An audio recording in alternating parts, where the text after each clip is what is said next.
This is supposed to be copyright-free music, so hopefully this doesn't ruin my live stream. That would suck if it did. Let me see something real quick. Let me go to, just get everything set up the way I want real quickly. YouTube.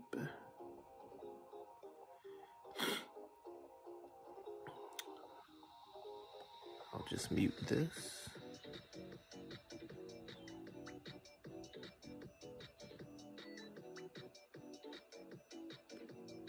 There we go. All right, mute, and then I'll,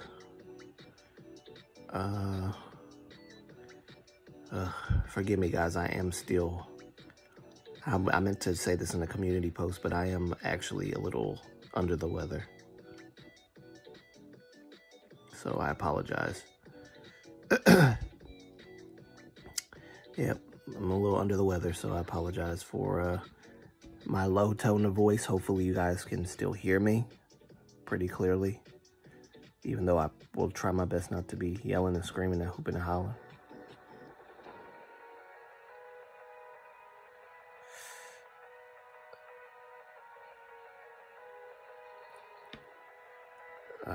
Hopefully this is a good time to do this stream. I'm not sure. Okay, let me just go to edit real quickly. All right.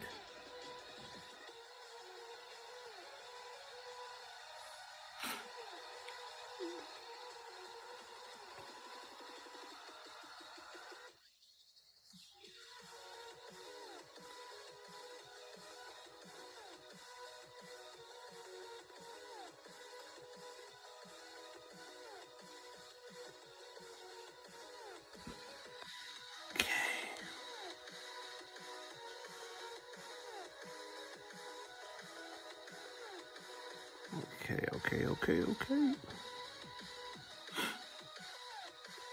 Oh, man. Yeah, I probably won't be on this live for a super long time, but I'll wait for people to come in for a little bit. I don't mind waiting. I have plenty of time. Let me just check the other YouTube where the music's coming from and just lower the volume just a little bit. There we go.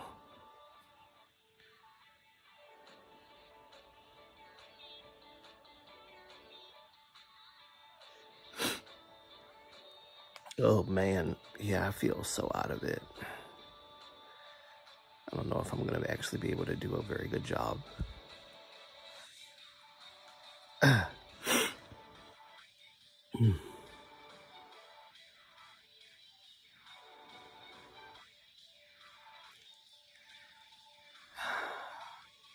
All right, let me just, there we go. I had the music on so I could get everything set up before I officially start speaking. Welcome, everybody. Welcome. So I said that I was gonna wait till people came in. That's a stupid idea. Such a stupid idea. No, I'm not gonna wait till people come in. I'm just gonna start talking. So first and foremost, let me go back to my live stream. Here we go. I wanted to tell you guys, firstly, good afternoon or evening or whatever. Good morning to those who it's morning time for. Good morning to you, and good evening and good night to those who it's evening and nighttime for you guys. I do apologize for the abruptness of these live streams. I'm going to try to actually do what do they do, like set up live streams where you can see when it's going to come on and, click on the notification bell and things like that. I'm going to try. I don't really know how to do it, because I've tried it before. It didn't work very well. The first few times I did it, I had to literally set up a whole new live stream, which was dumb. But I'll try to do that again and see if I can't figure it out. It shouldn't be that hard, but either way. Yo, Riker, what's going on, brother? How's it going? How's it going? I should have brought some tissues. Ugh. Yeah, so, whew. I'm gonna have to take some medicine later on because I don't think I'm fully in my headspace to be. I'm good. Sorry, I missed the last live. I was at work. No problem, brother. No problem.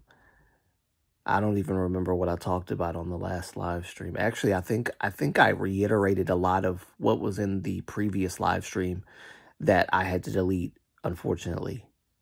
I had to delete it because I was trying to edit it. I meant to tell you, it was a funny little thing. I was trying to edit that part out, that specific part out of the live stream, but I ended up editing every other part of the live stream except that. So apparently I suck at editing with YouTube Editor. So what I decided to do was just delete the whole thing, which is fine because I got a reminder or a alert from YouTube Studio saying that the live stream was copyright claimed. I don't know exactly how that happened, but it was copyright claimed. So I guess it's all right. It's all good. I actually wish I didn't have to delete it though. I really do wish because I could have just edited whatever part the copyright claim was out, but whatever the case. They said it was multiple copyright claims. I'm off work today, so you got my full attention. Great. It might just be me and you again. It seems like that's kind of how these live streams have been going lately. Made you a mod and there's no one to mod. I talked to Shiny's Nuna, gosh, over the week on Instagram, and she was kind of informing me about some stuff that I looked into just a little bit but didn't fully know. She wondered if I was going to make a video about Cha In-woo's the situation with him, and I had not determined that I was going to do that yet. So I might and I might not. Depends. Easiest mod job I've ever had. Yes. No one here to mod. You just chill. You just chill with a wrench. I have Mochi-san is a friend of mine. He has a YouTube channel where he plays Elden Ring, and then every so often he'll have some weird, I guess, bot come in talking about contact me, I love your channel, contact me at such and such and such, and I'll delete the comment because I'm a mod in his channel. But and he has less subscribers than me, but he has bots coming in his channel all the time, which I thought was wow. There's apparently this must happen a lot to gamers and VTubers, but no such thing happened on my channel yet, which is actually pretty great. Of course, I was a mod before that. I was a mod for Lil King's channel, Dohi's channel, for a lot, I think 2 years. And he had over 1,000 viewers, just popping in the chat. And the fact that I had to constantly Anyway, I could go into a whole diatribe of like the craziness that was going on in those chats. Uh, I could like, yeah, there were other mods that were like timing people out for stuff that wasn't even worth timing out. I got my messages even deleted by a mod, and it wasn't even a serious issue. And a lot of people knew that I was just kidding, but I got my, as a mod, I got some of my comments deleted by another mod because they thought that I was being negative. And all I was, it got, when I tell y'all, I think I'm not gonna try not to talk too much about it because I don't want to bring certain people's name up and stuff like that. But I'll just say, it was not fun to have to deal with the oversensitivity of stuff that did not need that kind of attention. It was just weird. It's just weird, a weird environment. Like the positive vibes can really be a toxic thing if you don't do it right. Like positive vibes, it's positive vibes, but like as a mod for a comment like, so I think I said something to the effect of, "Oh, you're gonna eat that in front of us," like, "Oh, you doing us dirty," or whatever. And I've joked like that all the time. And for a comment like that to be deleted because, oh, positive vibes, we can't say that. I'm just like, what the freak is wrong with you? Everybody knows I was joking.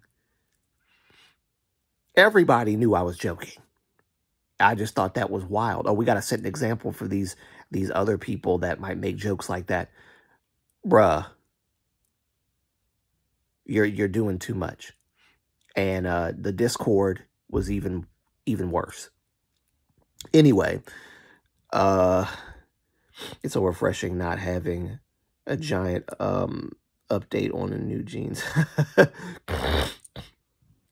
No, yeah, I needed to not talk about new jeans for a good while. A lot of people had subscribed to my channel because I was talking about new jeans. And after I stopped for a good while, people started kind of falling off. The people that came here for the new jeans drama started to leave.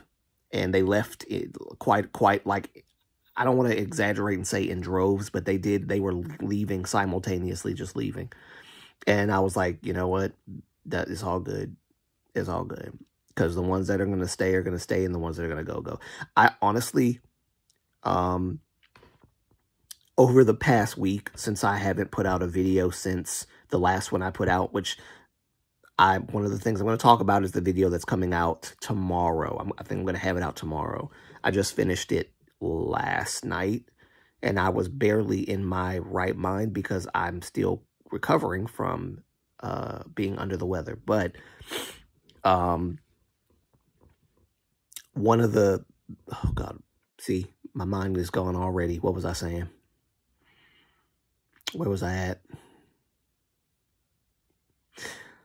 Yeah, so I'm going to put out a video tomorrow. I just said that. Anyway, I think you guys already know. So I'm going to put out a video tomorrow, and it's got something to do with the cultural appropriation thing. And it's actually a parody. I actually hinted at it on a previous video that I put out. The last one I put out, actually, I said I'm going to do another video in a minute that's going to be really fun. Some people are going to hate what I did and take offense, and then some people are going to find it funny. And it's just going to be like that. But that's what I was saying. Thank you, brain. Over the past week, since I haven't put out a video, I have been leaning into the mentality of not caring if people unsubscribe. The more I'm away from YouTube, the more I feel my brain and my sanity coming back into alignment. So I care less nowadays. And the only reason why I'm talking quietly is not because there's people here. Just a side note. it's because I don't feel good. So I'm not going to be yelling and screaming today. But yeah, I don't think about it as much anymore, which is great. So if people unsubscribe, I don't really care. If people subscribe, that's great. I'm glad to have them. It just doesn't bother me as much. So I'm trying to lean into that more. When you do YouTube for a long time and you start putting out content left and right, you instantly automatically start checking to see who's coming, who's going. That's what I used to do quite a bit. And sometimes I still do it, catch myself doing it. But I've been leaning more into that I don't care vibe, that I don't care mentality. And it's been doing me some good, thankfully. So I don't think you've ever screamed that I've seen, regardless. Yeah, well, yeah. I mean, I don't, yeah, okay. So I don't scream or yell, except for this one time that I actually did kind of yell a little bit in a video when I got really, really pissed off about the Sunghan thing. Other than that, I think I've just been kind of like, my voice is just loud. I'll just put it that way. My voice is kind of loud. I don't mean for it to be loud, but it is. It's very loud. So when I speak loud, it's not me being mad or angry. It's just I'm very passionate, and people might not quite get why I'm being so loud. But it is what it is either way. If I could do all my videos like this, it might actually put people to sleep. So maybe it's best that I do kind of raise my voice just a little bit. You're passionate. That's not screaming. I don't know. To some people it is. Some people it is. You're screaming passionately, is what they say. You're screaming passionately. Or yelling passionately. Yeah, like, it's funny. I'm getting to a place where, like, even if there's like one or two people in the live stream, it's fine. Like, I actually have been telling my mom, I was talking to my mom, I said, it's funny. I used to care a lot when I started doing live streams, how many people were there. If I say something that would cause people to leave the live stream, I'm going to feel a bit discouraged. I actually don't care about that anymore. I actually don't, which is great. It's I don't know what's been going on with me lately. Maybe it's because it's a new year and I'm aging mentally and all this stuff. I'm just kind of gaining a new perspective on doing YouTube. I actually don't care as much if people leave because I said something that didn't sit right with them or anything. Not that I'm, willingly trying to be that way, but it's just words are going to come out of my mouth all the time that don't sit well with someone or sits well with someone. And it's not my problem to fix when people leave. So I'm fine. I'm getting to a place where I'm okay with it now. It's great. It's great. I needed that. So I've been taking videos and making YouTube shorts and stuff.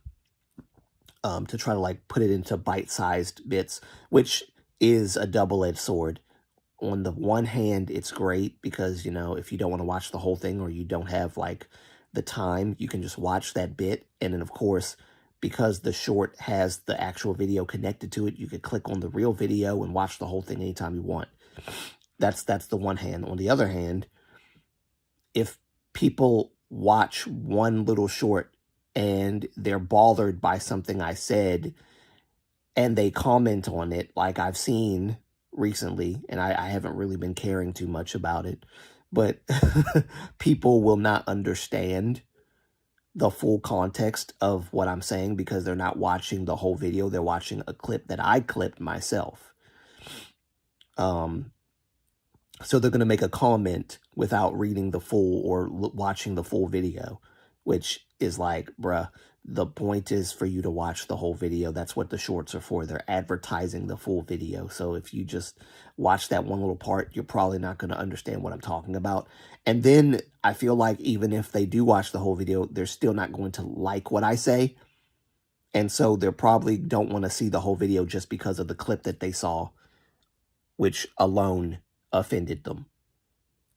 And when we're dealing with cultural appropriation, yeah, this is going to offend a lot of people because I don't have the same view that a lot of other people have. Capital Victims actually came by one of my shorts and made a comment, which I actually, I was like, yeah, that does make sense. Where is that comment anyway? Well, it was something like, it's not really about, I think it was like, it's not about what they do. It's about, oh shoot, it was in my head. It was in my head. Actually, where is it? Where is that comment? Hold on, I actually got to go to the comment to find it.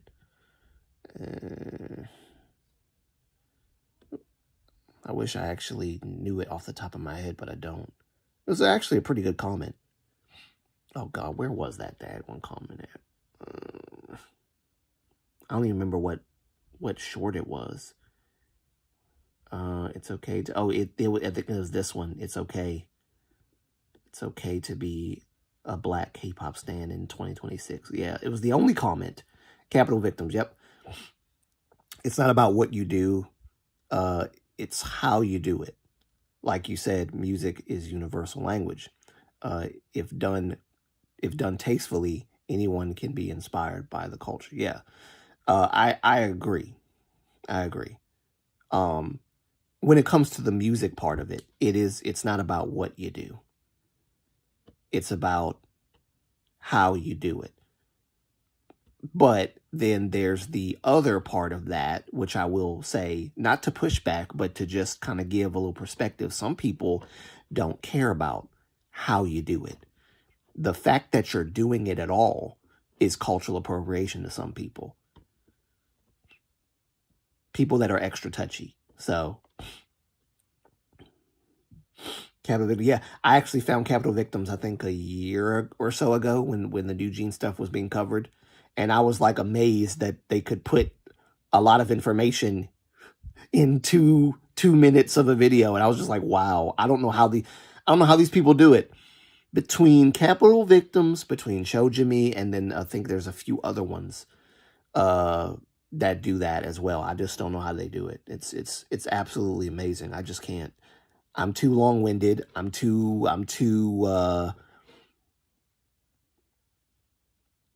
talkative, and I say a lot. I have to talk a lot. It's just one of my things. I don't know why, but that's just how I am. So it sucks. I'm not able to do. It's only screaming to children or immature adults who never got told no. Yeah, that's true. That's true. You ever been scolded a day in your life and you hear a grown man, kind of fussing? And if you're offended by it, it's probably because you do it, OMG, I saw this cheesy comment on a different YouTuber for someone announcing that they are no longer a viewer because they betrayed their trust. I commented, okay, bye.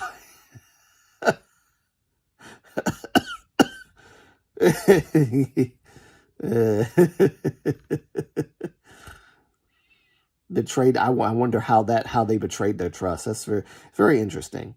Looking at YouTubers as like a moral guide or compass or whatever, it's not always the wisest thing to do.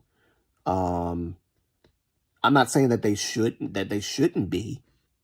I think everybody should have a moral compass, but like looking to a YouTuber to like reveal who they truly are all the time on YouTube without hiding a few things it's kind of unrealistic, or keeping certain things private. And then of course when it peaks out and they're like, I can't take it anymore, I'm just going to say this, then you're like, oh, you betrayed my trust. But again, I don't really know what exactly this YouTuber said. Either way, I think it's kind of stupid. Depending on, how you do it. Now, on the other hand, there are YouTubers that have a responsibility, I feel, to especially if you're doing a particular kind of YouTubing, like journalistic YouTubing, stuff like that, you have a moral obligation, like truly, to be true to the facts of what happened in whatever case you're talking about, and not swaying from one side to the next, bias to bias, bias for, bias against.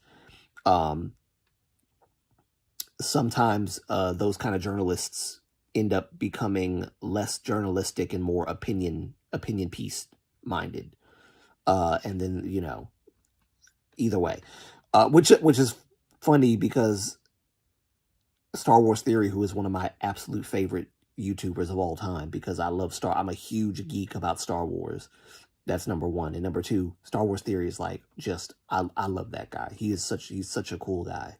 I want to buy a Theory saber one day, whenever I can. He's just a great guy. Just a great guy.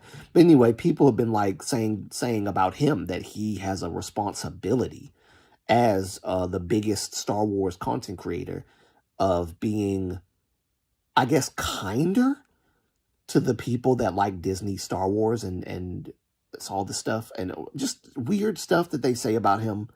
And I'm just like, bruh, you want him to lie and say that everything Disney Star Wars puts out is great? That's the responsibility that you want him to have? If he thinks that something is trash, I think he has the right to say it.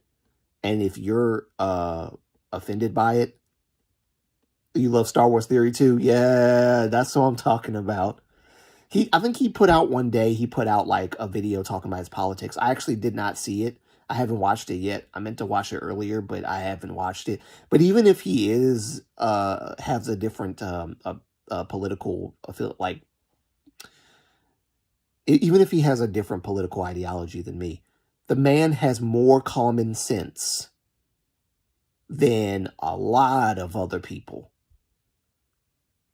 that have the similar political disposition that he has. So I don't really care. The man makes more sense than a lot of people. And the fact that there's a lot of Star Wars, he's a conservative. He's a conservative. Oh, get out. Get out. Actually, it's funny because Star Wars, the identity politics stuff that was starting to creep in Star Wars, that's the reason why I actually became more political. That's the funny part. Like, the reason why I got into politics was not because of anything happening in politics per se. It was that identity politics was being pushed in Star Wars. And that's what got me really looking at Democrat, Republican, the stuff that goes on in those parties and things like that. It was at that moment. And that identity politics stuff really was sucking the soul out of Star Wars. Because I love, my mom doesn't really care about Star Wars that much. She likes Star Trek more. I like Star Trek too, but I'm a Star Wars guy. Like, Star Wars to me is where it's at. I'm a huge Star Wars geek. So when identity politics started coming into the forefront of Star Wars, instead of storytelling, character development, growth, more compelling stories, the Force is now has a gender, the Force is female and all this other crap. And I was just like, what is happening? What are y'all doing? And then Kathleen Kennedy, you know, having a meeting with George Lucas, and George Lucas is telling her, hey, I have a bunch of novels and books and scripts for like all these different things that you can take and adapt, and then her saying, well, we're going to stay true to the characters that you created, only to later on say, yeah, George didn't have any comics or any novels or any scripts for the three other movies. What was it? 7, 8, 9 or something like that. He didn't have any scripts for those. Just lying on the guy. And then destroying Luke's character and Leia's character, and Han Solo gets, you know, yeeted out of the trilogy completely, like on the first freaking movie, gone. I was just like, this is no, this is not it. This is not it. And what they did to Luke, bruh, I was not happy. I was not happy. The Ahsoka series, I didn't like it. It had a few member berries in there, but I didn't like it. Mandalorian season 1 and season 2, I was okay with. The third one was just trash to me. Just the Boba Fett, the Book of Boba Fett, didn't like it. Just so many things they did. Tales of the Jedi, I liked. Tales of the Jedi? Tales of the Sith? I think it's the Tales of the Sith. I kind of like that one. Tales of the Empire was not that great. I feel like there was a few. Tales of the Underworld or something like that was actually pretty good. I didn't have any gripes about that. They just the hit and miss. But Dave Filoni, Star Wars Theory, I am deviating off of what I'm supposed to be talking about because I'm talking about Star Wars Theory now. Star Wars Theory is more optimistic than I am. Like, he's more optimistic. He thinks Dave Filoni's gonna maybe save Star Wars, and I have no faith in Dave Filoni whatsoever. I have no faith in him. No faith at all. If he does, then great. I'm proven wrong, and I'm happy to be proven wrong. But if not, I have no faith in the man. No faith. He's a conservative. Well, he's from Canada, so he's a conservative in Canada. Yes, right. A lot different policy-wise than the U.S. True. That's right. He's a fellow Canadian like you. That's right. I forgot that. I don't know how I forgot that. I could never get into Star Trek, which is weird because my parents named me after. Yeah, right.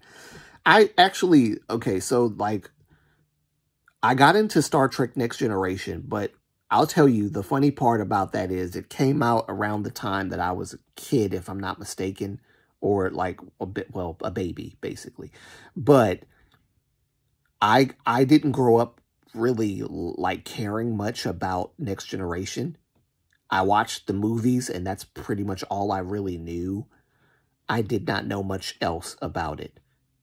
I started getting into Next Generation like a decade or so later. Maybe 2 decades later.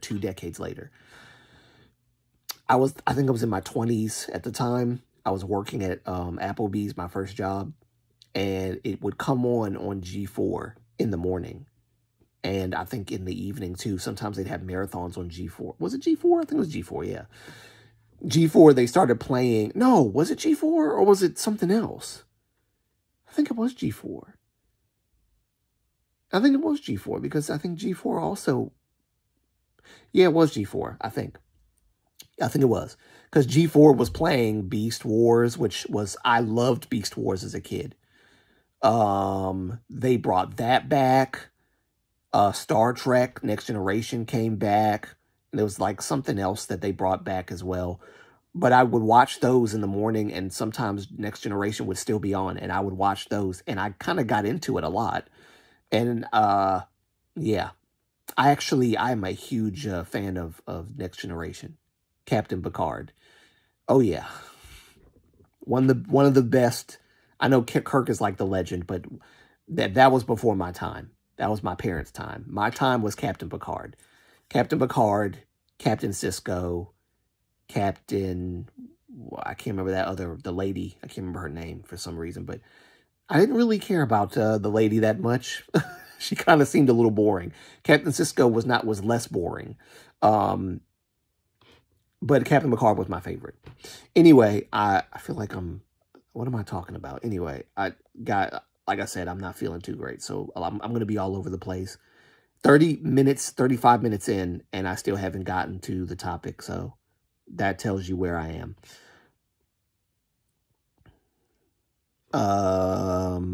I could never get into Star Trek, which is, oh yeah, I just read that. Or the Acolyte director saying, quote, "Why should we have to get approval from George Lucas?" You know, the creators. Yes, yes. She's like, no one truly has the full, like, idea or grasp the full concept of the Force. And I'm like, well, George Lucas created the concept of the Force.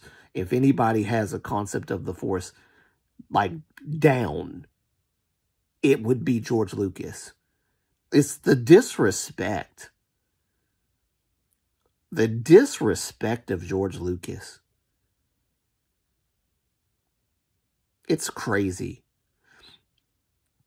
How much of an idiot do you have to be to take someone else's work and say, we know better than the creator, and if you hate the changes, you're the toxic one. Yeah, that's yeah, if you hate what we've done, if you hate that we've changed things and that we've made things more modern and more akin to real life, which it's not supposed to be. It's supposed to be a galaxy far, far away a long, long time ago. And you're making it seem like it's happening in 2024, 2025. You're putting all of this weird stuff in the forefront. Even the Star Trek of today does not mirror the Star Trek of, my parents' time and Next Generation and Deep Space Nine and Star Trek Voyager. Those were Star Treks that still held to Gene Roddenberry's vision. And now you see how far they've strayed, deviating from what Gene Roddenberry created. It's a slap in the face. Like if Gene Roddenberry were alive today, y'all would not even think twice about doing what y'all are doing to Star Trek. I'm still upset about I'm still upset at how bad the Obi-Wan show was. Bruh, when I tell you I was so excited when the Obi-Wan show was announced, because I was like, oh my God, they're going to. Now, this is when I was still in doubt that Disney was going to screw up, even though we've seen constantly, time and time again, before the Obi-Wan series, how they screwed up. I was excited. And then I saw the Obi-Wan series with my mom. Me and Mom watched, I think, the first 2 or 3 episodes. Round the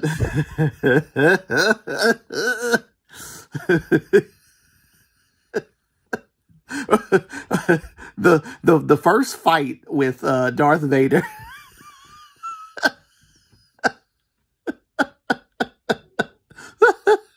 The first fight with Darth Vader was the stupidest thing. Was the stupidest thing I had ever seen. And then, of course, before that, he's got Leia, right? And he's telling Leia, "Hey, don't tell people who you are. Your name from now on is whatever this he gave. I can't remember what name he gave her. And then he's the one who told her, change your name. We're going to change your name to this. And then he himself, when he's being like picked up by this convoy of stormtroopers or whatever, he accidentally blurts out her name. And I was like, dude, weren't you the one who said that her name is not Leia? Then he had to make up a story so that he wouldn't be suspicious.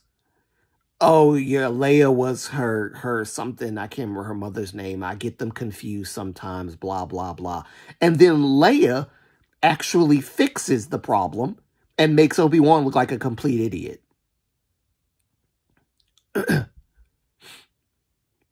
I was just like, this is stupid. Oh yes. Yes, Leia. How do we get around this gate? As you see, yes, that gate, bruh, all you had to do, you didn't have to do, he went through all of that stuff just to shoot the gate. Bruh, you could go around the gate. You could clearly go around the gate. It's almost like the scene where Darth Vader, he gets stopped by the fire.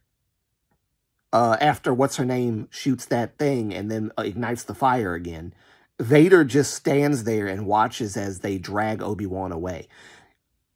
If you know anything about Darth Vader's suit is fireproof, meaning he can walk through fire and not be burned or singed. So why is he standing and watching as they drag Obi-Wan's somewhat seemingly lifeless body away? Wasn't the whole point to capture Obi-Wan? So why are you watching them go? Oh, well, plot. It's a plot. Because, if he captures Obi-Wan, the story's over. So he has to watch him walk away, which is uncharacteristic of Darth Vader. By the way, Reva is the biggest mistake. Reva was the biggest mistake. I couldn't stand Reva. Me and my older brother was talking about Reva and how stupid Reva character was. She's supposed to be this evil a spy. She's supposed to be like trying to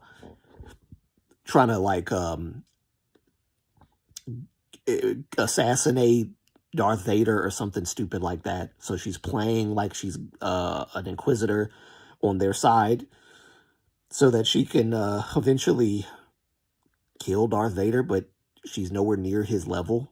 So I thought that was kind of stupid. Like, why are you trying to kill a person that you really can't beat? You can't beat Vader. You're an idiot for thinking you can. The whole, she came from the gutter, and I'm like, okay, isn't that like a bit racist to say she came from the gutter? Well, what planet did she come from? Oh, no. She came from the gutter. So I just thought, okay, this is very weird. It was like they grabbed someone from a Medea play and threw her in Star Wars and said, hey, be that one angry black woman that's actually just pretending the whole time. That's why I was like, I don't think they knew exactly what to do with Reva's story or her character, because she's playing the bad guy so well that she chopped a woman's hand off. She's supposed to be pretending to be evil, not actually being evil, but then she threatens, if y'all don't tell me where the Jedi is, I'm going to kill this guy. Oh, and then this woman steps up and she chops the woman's hand off. So even the Inquisitors are looking at her like, what the freak are you doing? Why are you acting like this?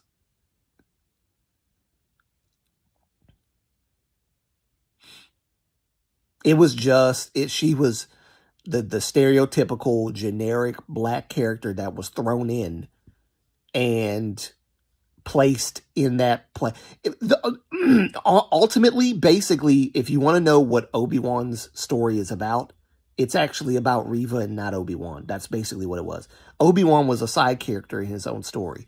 It was about Leia and Reva. That's what it was about. And how Darth Vader knew the whole time that Reva was a fake Inquisitor. Knew the whole time that Reva knew who he was. In reality, in Star Wars reality, if Vader knew that you knew he was Anakin Skywalker, you are not going to live. That's what real Darth Vader would have did. he would have put an end to her immediately. Anybody that knew that he was actually Anakin Skywalker, they did not survive. Oh yeah, I knew the whole time that you knew who I was. And then apparently, the same lightsaber stab that stabbed, the same lightsaber stab that killed Qui-Gon Jinn apparently doesn't kill other people now in Disney Star Wars. I bet Qui-Gon's looking up from the heavens, looking down at people getting stabbed like him and going, really? I thought, so why did I die? But all these other people are not dying. I don't understand. And then, of course, there was that weird shaky camera crap. I hated the shaky camera stuff. Trying to make the scene more dramatic or whatever than it's supposed to be. But it's actually trash. I liked Nick Gillard's choreography from episode 1, 2, and 3. I liked Nick Gillard's choreography. It made the lightsaber duels look more fun. It made the lightsabers look more light. Now they swing them around like baseball bats. And they use them as if they're actual swords when they're not. They're lightsabers and they should be treated as such. Now you got sparks flying off of them because, it's more realistic to have sparks flying off when you clash lightsabers. No, I like the clean lightsaber duels where sparks are not flying. I liked that stuff. I don't like what they're doing now. But they won't hire Nick Gillard because they want to kill the past. They don't Kylo Ren's supposed to be well trained, and yet he's swinging the lightsaber like a madman through the trees. And then anyway, I'm gonna. Darth Vader, who walked through fire moments before, is stopped by a slightly bigger fire. Yeah, exactly.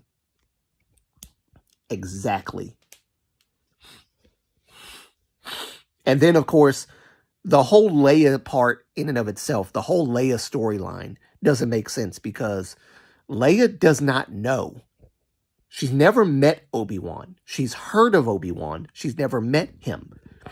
So now you have him meeting Leia when she's a kid to rescue her from the Inquisitors or whatever. And I'm just like, bruh, this is dumb.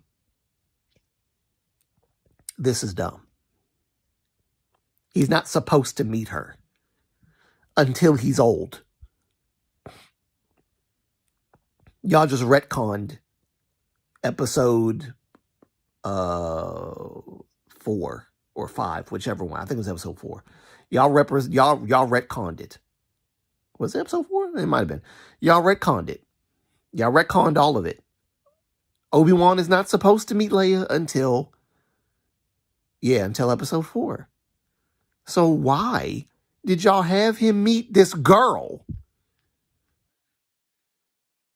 So the only way narratively it would have worked is if you wiped her mind clean and Bail Organa told her, her stories about Obi-Wan, and she doesn't remember that she actually met the guy. And Bail Organa is in on her mind being wiped because it was a traumatic experience or whatnot. That goes out the window now. That goes completely out the window. Now, when she says, "Help me, Obi-Wan, you're my only hope," it's because she's been with Obi-Wan before and she knows what Obi-Wan can do. Whereas in the past, she did not meet Obi-Wan until she was grown. It doesn't make sense. Doesn't make sense. She said, "I heard from my father that you can do all this stuff. I heard that you fought in the Clone Wars and all this other stuff." That means that she hadn't met the man yet. So Obi-Wan's story doesn't make sense meeting Leia. Yeah, professional bounty hunters that couldn't catch a girl. And she was running like 2 miles an hour. Shoot, 1 mile an hour.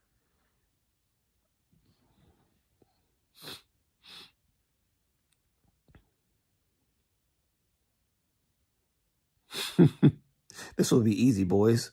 We just have to kidnap an 8-year-old girl. A branch? Yes, exactly. Like this girl is, she knows the forest so well that these guys are just getting hit by branches and all this other stuff. Can't catch this one little girl.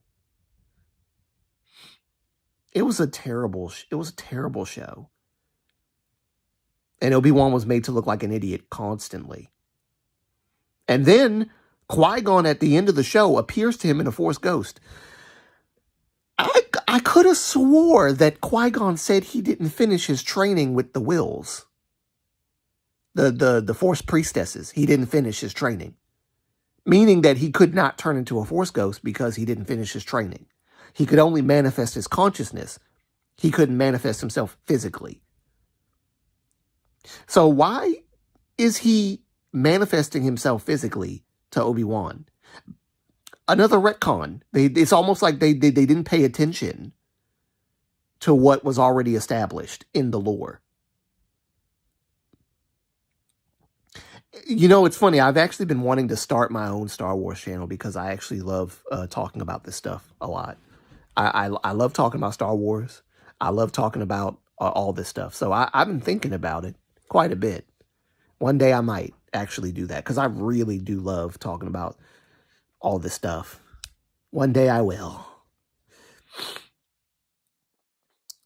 Somehow the acolyte was more disrespectful to the lore than that was. I know. Yes, the whole Kiadi Mundi saying the Sith have been dead for a millennia. Really? But in the acolyte, you were there apparently, and you knew. So you lied to Yoda and the whole Jedi Council that the Sith are not back or anything like that. Nope. You covered it up. Whose side are you on, Kiadi Mundi? That was a whole retcon. They haven't been around for 1,000 years. So why in God's name did they appear before 1,000 years was even up? And then you lied, covered it up, and then lied to Yoda and said, yeah, there's nothing going on. First of all, Kiadi Mundi is not even supposed to be around during that time period, so they kind of messed that up. And then, of course, these Night Sister people, the whole, the whole lesbian Night Sister women, I don't care. That's what they are. The whole lesbian Night Sister thing, they created the witches. They created these two girls. And apparently that's where Plagueis got creating Anakin from. He got the idea from these women. They created the first anomaly within the Force. And so Anakin is not the first person now. They're just completely disrespectful to... It's just trash. Acolyte was trash, and people liked it, and I don't understand why, when it has nothing to do with the lore of Star Wars.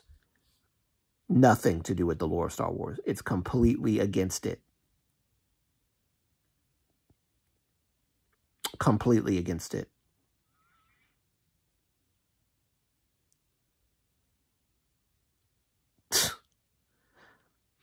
Palpatine to Plagueis. Oh, Palpatine to Plagueis. Master, how did you learn to create life? Plagueis. Lesbian space witches. Yes. That's what it was. That's how I learned. That's how I learned, my apprentice. I learned through this cult of lesbian witches who give birth to other creatures because they don't have men around to like impregnate them. Because like men are bad. You don't want men around. And listen, I don't think that what's her name? Carrie Fisher. I wouldn't have been a part of that. Wait, was that her name? Carrie Fisher? I think that's her name, right? Carrie Fisher. The woman that played Trinity on The Matrix. Worst thing to be on. Carrie Fisher. Yeah, Carrie Fisher. Make sure I got her name right, because I think it is Carrie Fisher, though.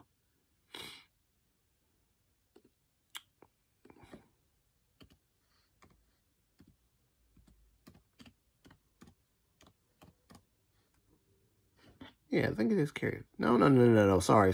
I'm getting people mixed up. Carrie Fisher's Leia. Jesus. What is that woman's name that played Trinity? I used to know her name. Carrie Fisher. Jesus, I just said Carrie Fisher when I was talking a while ago. That's how you know I don't feel good. Let's see. Let me go to Google real quick. Yeah, what was her name?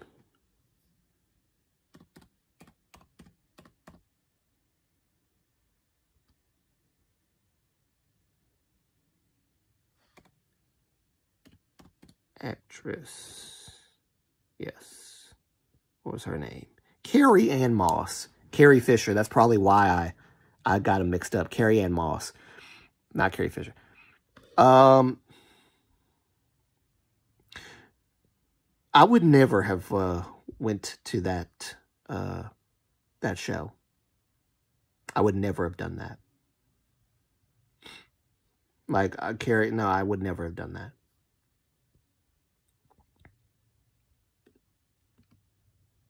Never.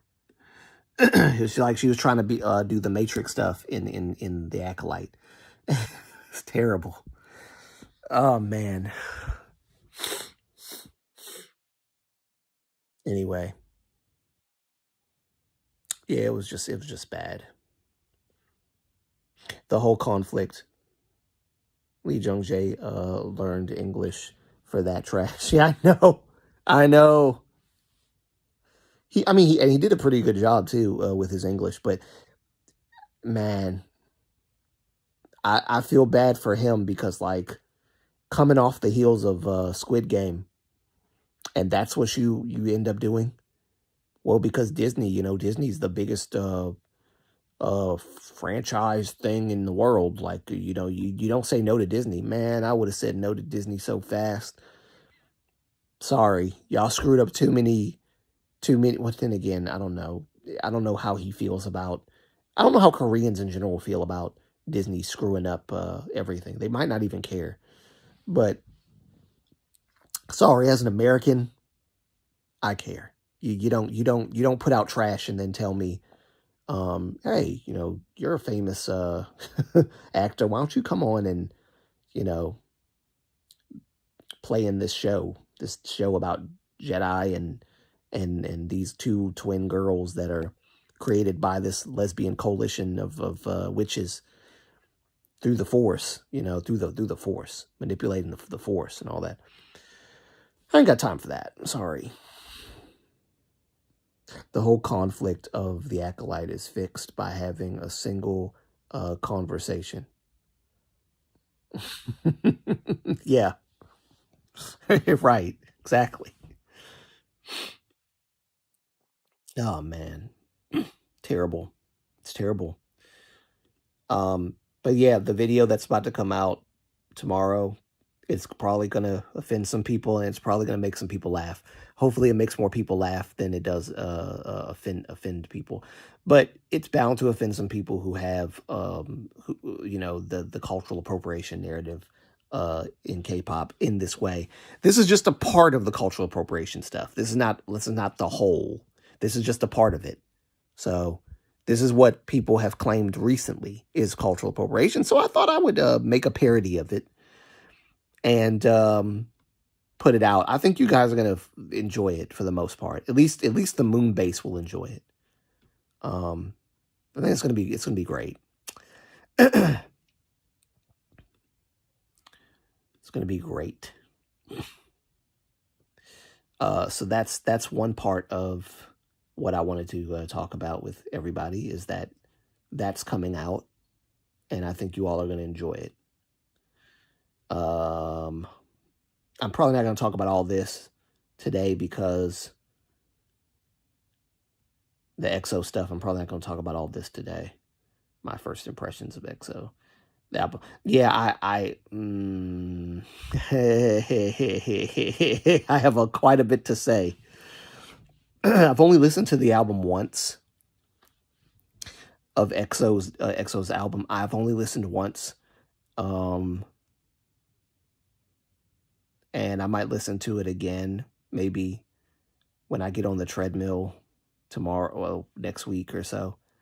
I'll probably listen to it again and give a better take. And yes, I am going to make a video, multiple videos talking about each and every song. Each and every song. I might make one video, who knows?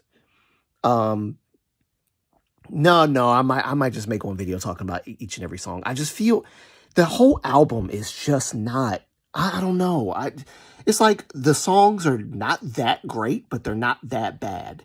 But it does feel like NCT 127 reject songs that they just kind of gave EXO. It was like, here you go. And then, of course, CBX are not in the album. So Baekhyun, Jimin, and Shin are missing. Lay is there, and I've said this many times. Lay has one of those voices that, like, you don't sleep on Lay's voice.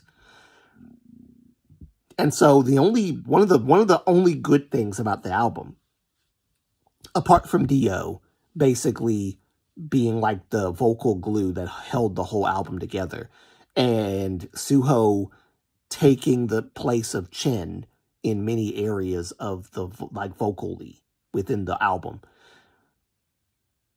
One of the saving graces is Lay. Lay Yixing did his thing on that album. That's about it. Lay did an amazing job vocally on the album, but the album as a whole is kind of like, I don't know. I can't reconcile the fact that CBX is not there. You can't hear Baekhyun. You can't hear Chen.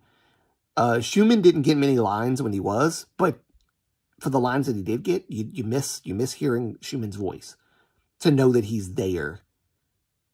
Sehun got more spotlight as a result. Who else got more spotlight?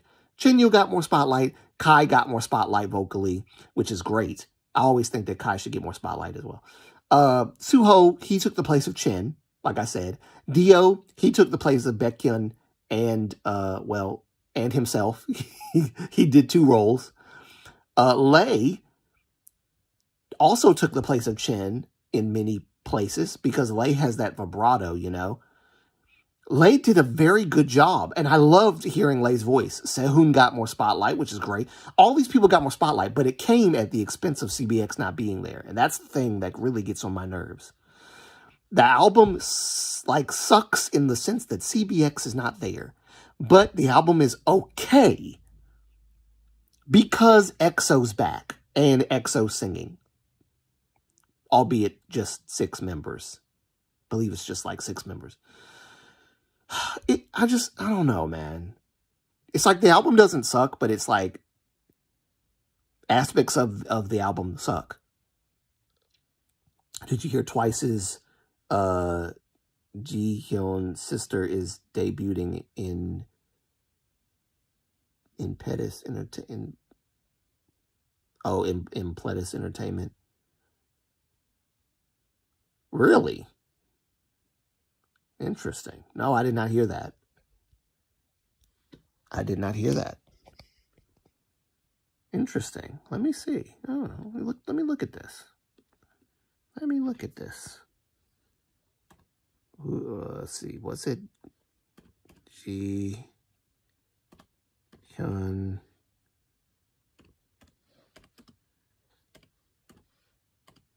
Sister debuting. Let's see. Twice member Ji-hyo has two younger sisters, with recent news focusing on their potential entertainment debuts. Their middle sister, Lee Hedum,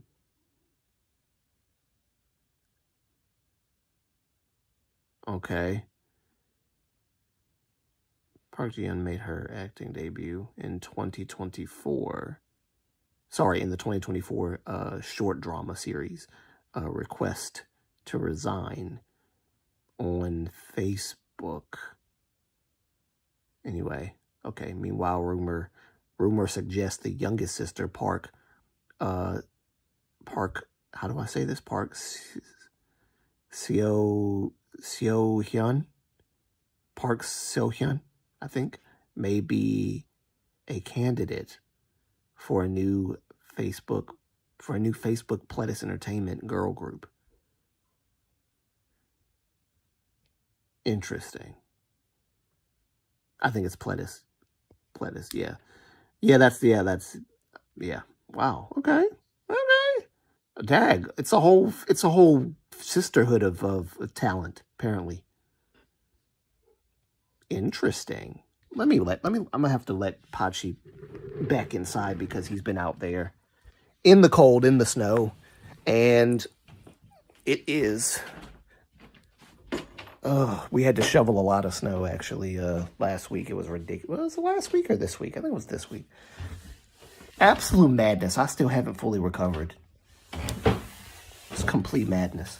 Or it might have been. Was it last week? Gosh, it doesn't feel like it. I just feel out of it. I feel so out of it. All right. Interesting. So I guess I'll be looking forward to that. All right, I'm letting you in. Come on, buddy. Come on. All right. Okay, all right.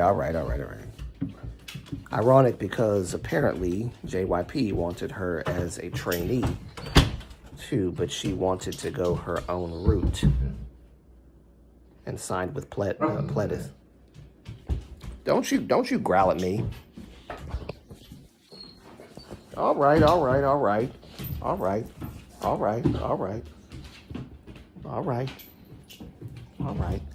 Okay. Okay. All right. There we go.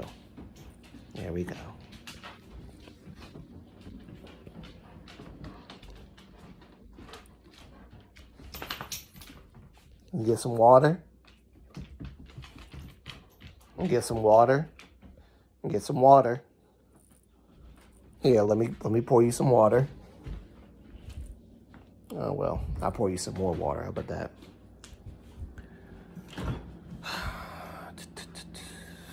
Gotta take care of the baby. I gotta take care of the baby.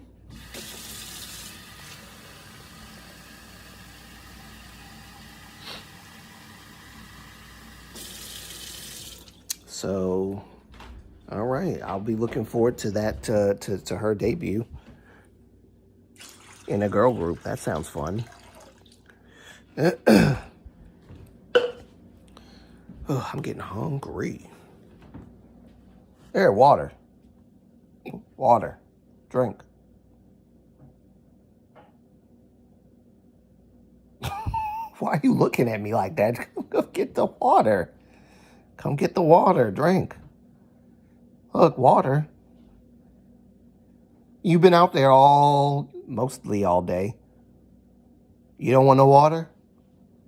You was panting when you came in here. You want some water? No? No water? Well, I'm not going to waste my time begging you. You don't want it. I'll sit with you for a minute. Well, actually, no, I'm not going to sit with you here. We're going, because I know where you really want to go. You want to go upstairs. That's where you want to go. Behave yourself when we go up here, all right?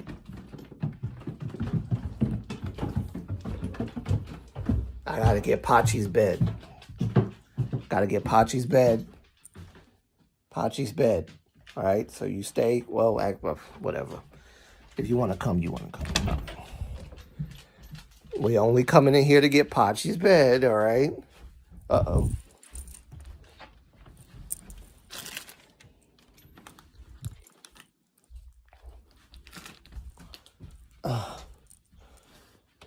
Grab Pachi's bed here.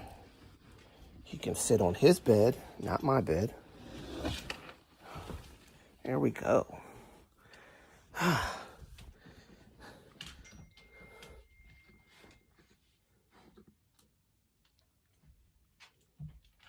Not the VMAs. Oh, also you remember, sorry. Also you remember the little girl who, are you coming? Okay, thank you. All right, good, thank you. There we go. Also, you remember the little girl who danced to Idol songs at the, I think, VMAs in like 2019? She debuted too. Not the VMAs, Asian Music Awards. Yeah, so she debuted as well.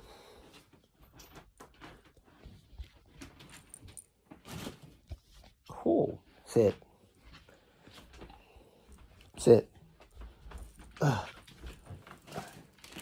Here, treats.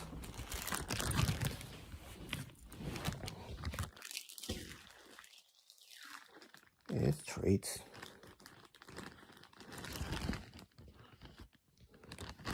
Let me plug this thing back up first.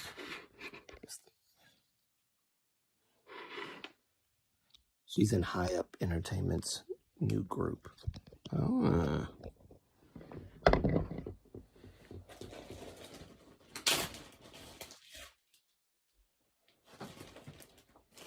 Good boy. I'm gonna get me something to eat in a minute. She's in High Up Entertainment's. Let me see. High Up Entertainment's new girl group. Let me. High Up in.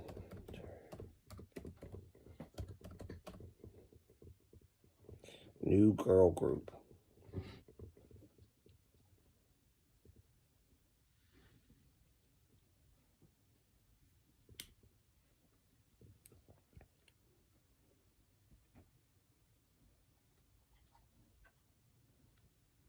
Are we unk status now? I would say so. Unfortunately, Riker, I think we are in unk status. Yeah, we are in what do they call them? We're in ajushi. We're in ajushi status, which sucks, but we are. We are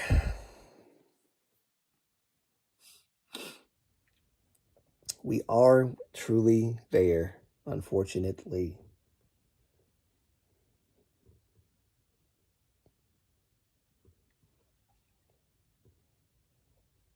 Hey, you Pachipoo. Hey, you Pachipoo. Yeah. It's a good boy. Dag, all these people are debuting, these young people. It's crazy how they've grown. They grew so fast. It does make you feel old. It really does make you feel old.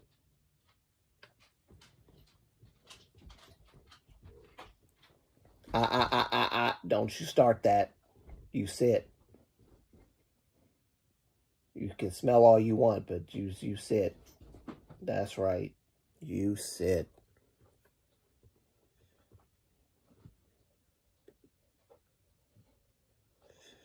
Okay. Interesting. But yeah, I'm going to make a video for sure talking about the EXO album. I'm going to be honest. I'm not going to sugarcoat. I'm going to be honest. I'm going to give praise where praise is due, and then I'm going to give criticism where criticism is due. I'm just going to be honest. I'm just going to be honest, babe. I remember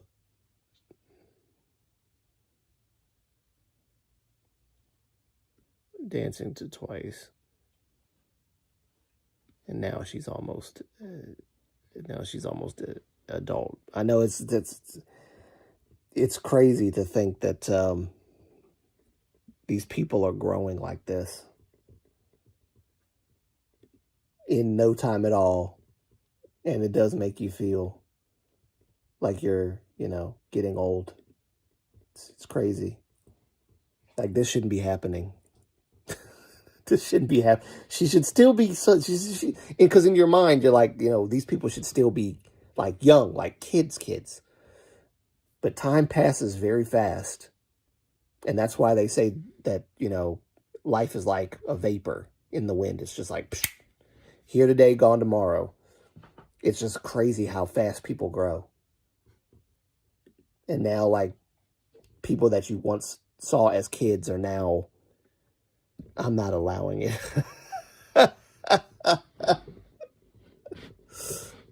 Trying to be forever young, huh?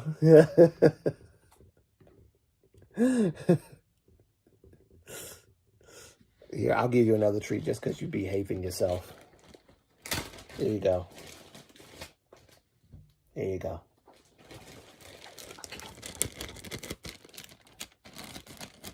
Don't eat it so fast. Savor it, dude. Savor it. You only get like 2. Such a spoiled baby.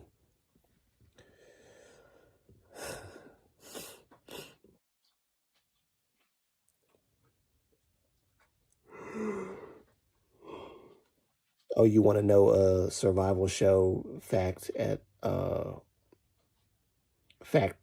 you learned yesterday? Yes, please tell me. Sure, tell me. I'm all ears, or all eyes, rather.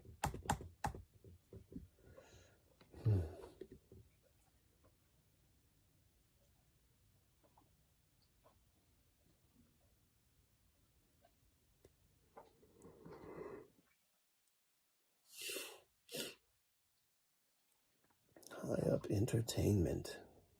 Oh my.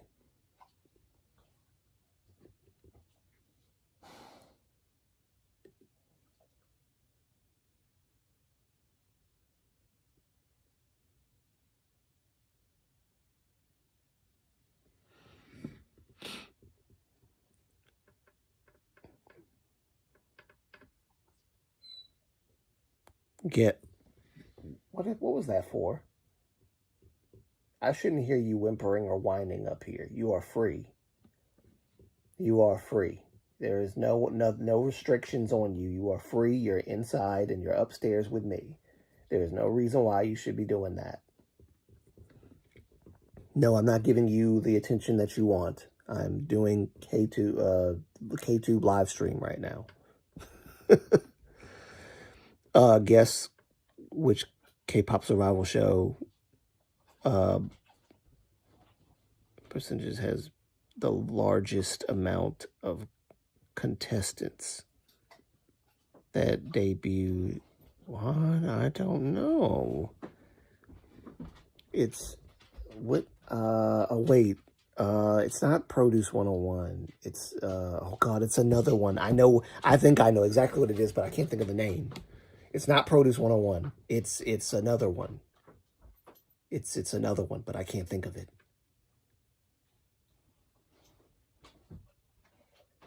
I can't think of the name of it. No, you said. You're right there, dude. You're right there. You are fine. You sit and relax. I didn't bring your bed out here for you to just not sit on it. Sit on your bed. It's one you wouldn't expect.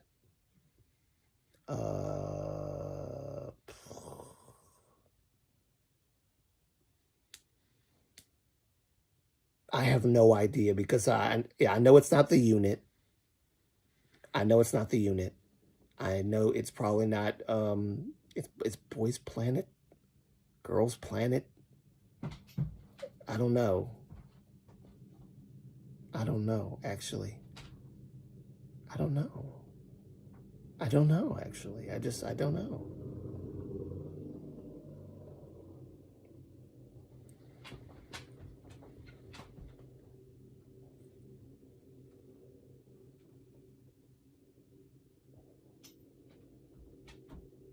Come sit. Come sit right here. Come sit right here. Come sit.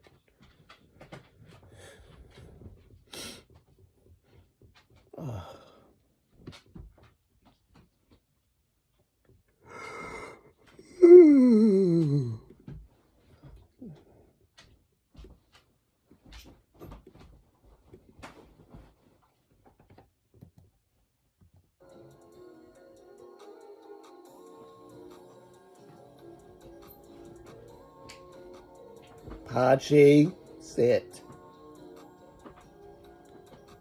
JYP's 16 survival show. Oh God, I should have known better. It's JYP stuff. Of course, it's JYP stuff. How could I not have known it was JYP?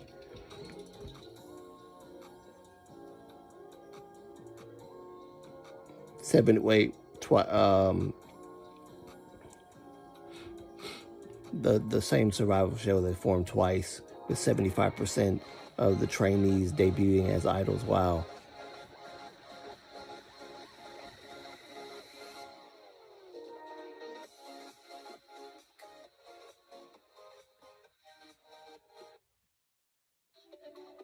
This music isn't calm. Where's the calm music?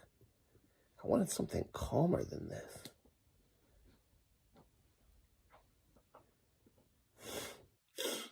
It's not giving me calm music.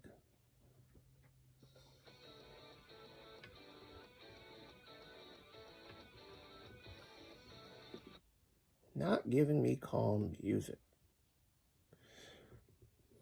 Only 4 of the contestants in the whole show never debuted. Wow. I did not know this. You know, I actually keep forgetting that JYP had a survival show, which is interesting considering I think every I don't know, has SM had a survival show before? I don't think they have. I think Hype has, YG has, JYP has. I have not seen SM have one before. So I thought that's kind of interesting.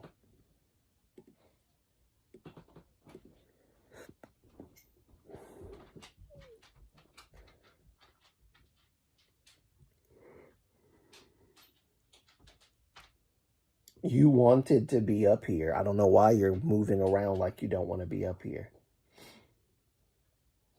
If you go downstairs, just know that you're not going to be up there for much longer. Leave my Kirby alone. Kirby, leave Kirby alone.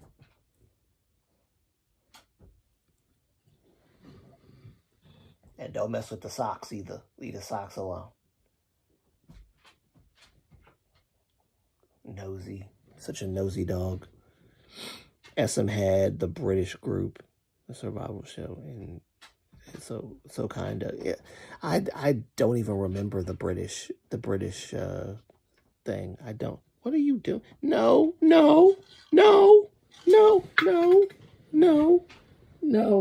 sir. You're not gonna get these treats.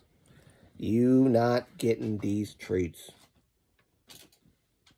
You can't snatch these treats. No. Come sit. Come sit. That's right. Sit. The amount of talent that trained under JYP.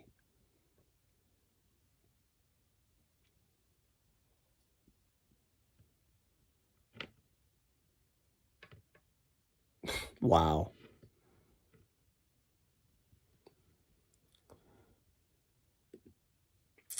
Yeah, that's crazy. I did not know that JYP had... I should have known because we always talking about JYP. I should have known. I should have known. I should have known. By the way, I did want to mention to you guys, the ones that will come in and watch this later on, I am also going to try to create my art channel soon. I was actually gonna I kind of like messed up because the next live stream, this one was supposed to be an art stream, but I got carried away with a piece of art that I was working on, and I meant to actually do some of it with you guys. So I apologize for that. I'll show you what I've worked on so far in a community post, probably today, just to show you guys what I've done so far. I'm going to create I thought of this great idea of creating like a store where you guys can buy my prints. I started drawing anime again, so I have some anime prints if you're interested in that. Realism prints I'm going to try to draw. I have not drawn any like K-pop idols yet, but I am going to. So I'm going to draw like realism prints. I'm still working on Vaughn. Still working on Vaughn. I need to finish Vaughn. But yes, I have a lot of things that I want to do art-wise. So if you guys are interested in that, I will make a store where you can buy art prints. I will invest with Mom, buy a bunch of different size prints on poster board, good poster board. Oh, sorry, not poster board, poster paper. And some of them will have a frame, so you'll be able to buy a print with frame or without frame, depending. Yeah, I think that'd be great. You guys can have some of my art. And yeah, I've always wanted to do that, sell my art. So I think that's what I'm going to do. And I think you guys are going to enjoy it. So if you're into that, that's what I'm planning on doing. I have a non-JYP trivia if you want. Oh dear. Okay, give it to me. What's the non-trivia? Sorry, what's the non-JYP trivia? I'm probably not going to get the answer anyway.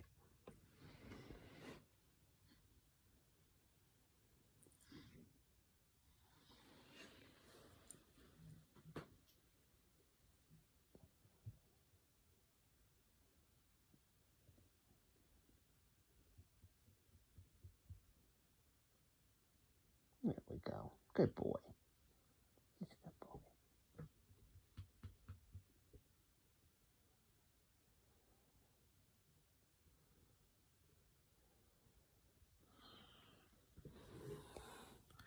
My dog Pachi's fighting sleep.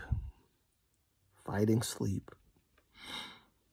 Which non-Big Four company has the most active K-pop groups? Oh God. Non-Big Four K-pop. Oh, I'm not going to get this right. Give me a minute to think.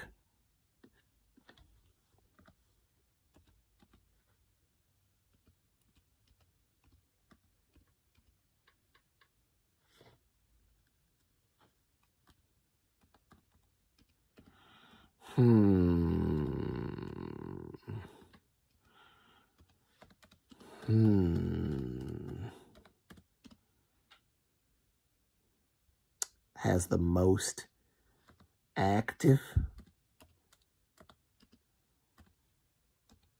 K-pop groups?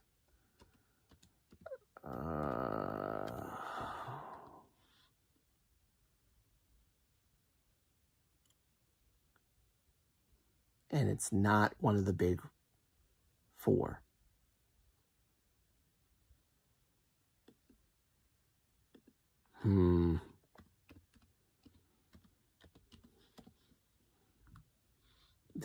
This is actually kind of hard.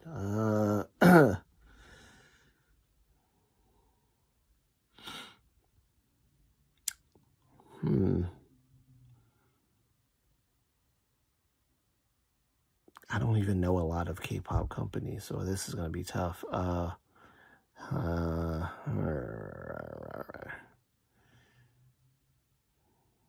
Give me a sec.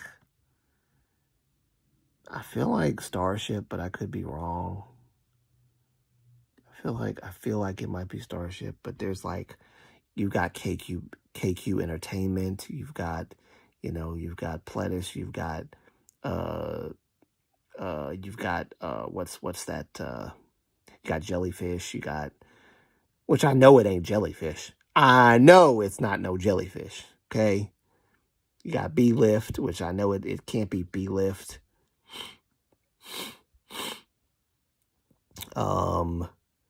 You've got what's that one K-pop company called?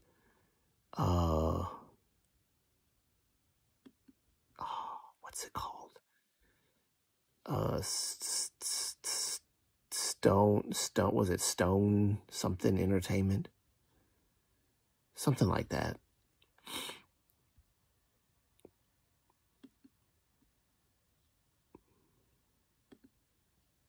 Oh, there's just so many. How can I possibly guess the right one?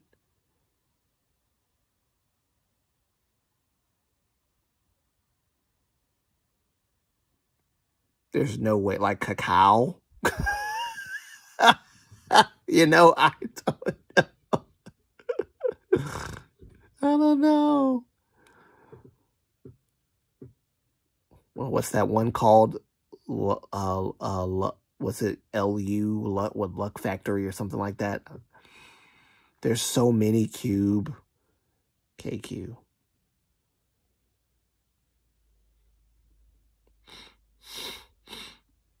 Oh, hello. Hello, Yunjin.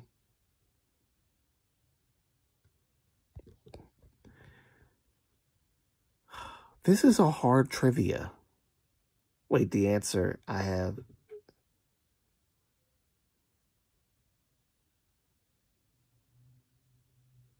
Should I still count it? Where are you getting these questions? So, though this is some kind of trivia that you actually didn't make up. This is something that you're getting from somewhere. The answer I have says it has subsidiaries. Does it still count? I mean, yes, yes.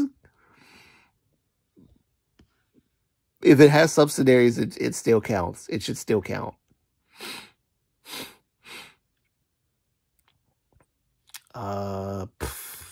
And it's not one of the big four. How the freak am I supposed to know what the answer to this is? So we rule out YG, SM, JYP, and Hybe. So we got B-Lift. But isn't B-Lift a subsidiary of Hybe? Right? Isn't B-Lift? Am I tripping? So that can be it. A-Team. It's not A-Team. I know it's not A-Team.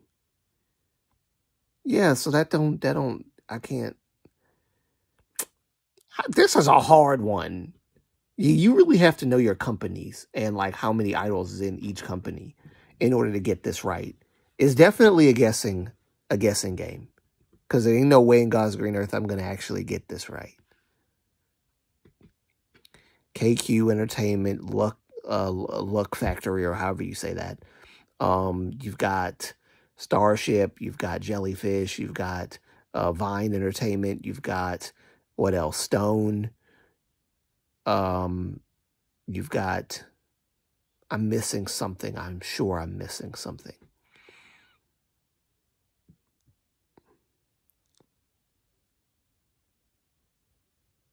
Yep. You've got however you say it, Fantasio. How you've got that one. Cube Entertainment. Yep, you're right. Fantagio, however you say that.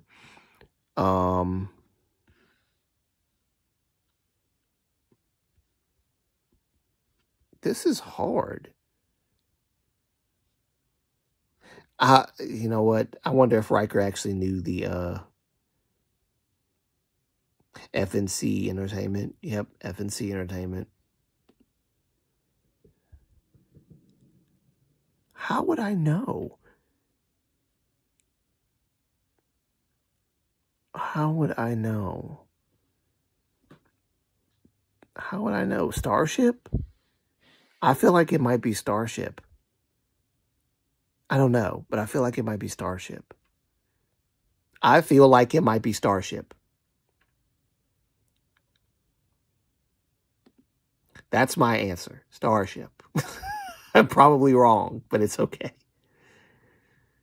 Because, like, they do have quite a number of, like, artists. They do. Starship does have quite a number of artists.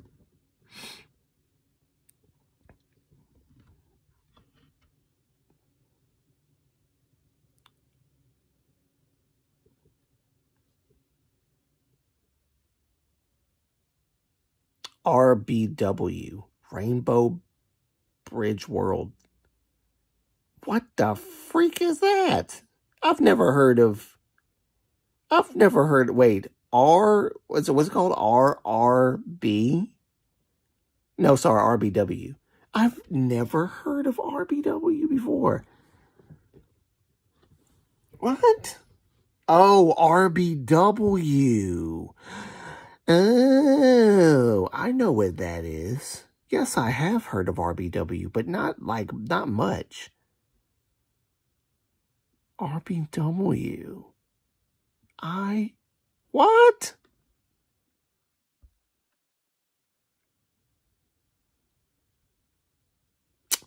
Now, ain't no way, like I said, I knew I wasn't gonna, I said Starship because Starship has like 80% artists. Yeah, they have a lot. They have a lot of artists. A lot.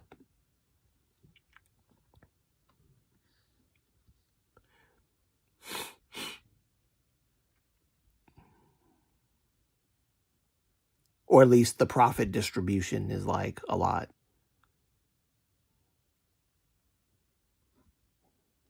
Probably shouldn't go off of profit distribution, but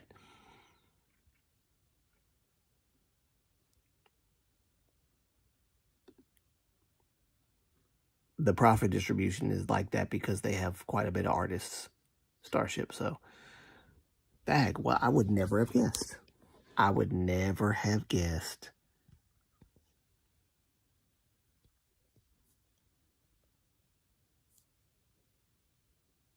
I don't know why this is coming up, but whatever.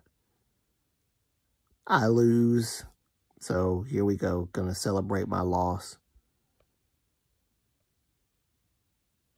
Here you go.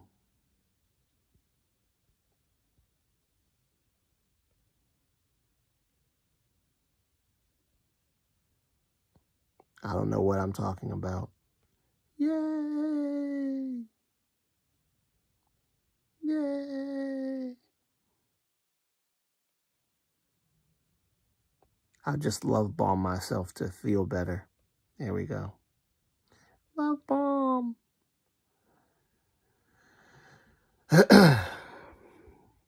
Clearly, I'm not feeling well. It's a cheeky answer because two of the groups are on a long hiatus term. Like, what? Long hiatus term hiatus. So they are technically still around, but they aren't promoting. Oh, okay, gotcha.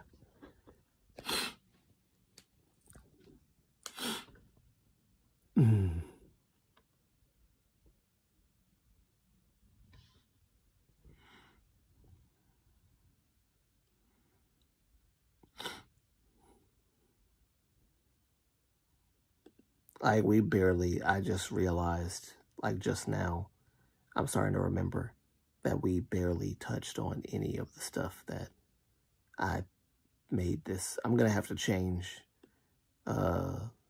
what this live stream's called. Because I barely touched on it, but it's okay. It's okay because I'm going to listen to this album a whole nother time. But just so you all know, I will be talking about this entire EXO album with all 8 songs. Crown, Back It Up, Crazy, Suffocate, Moonlight Shadows, Back Pocket, Touch and Go, Flatline, and I'm Home. I'm going to talk about all of these. And possibly in one video, I will do it.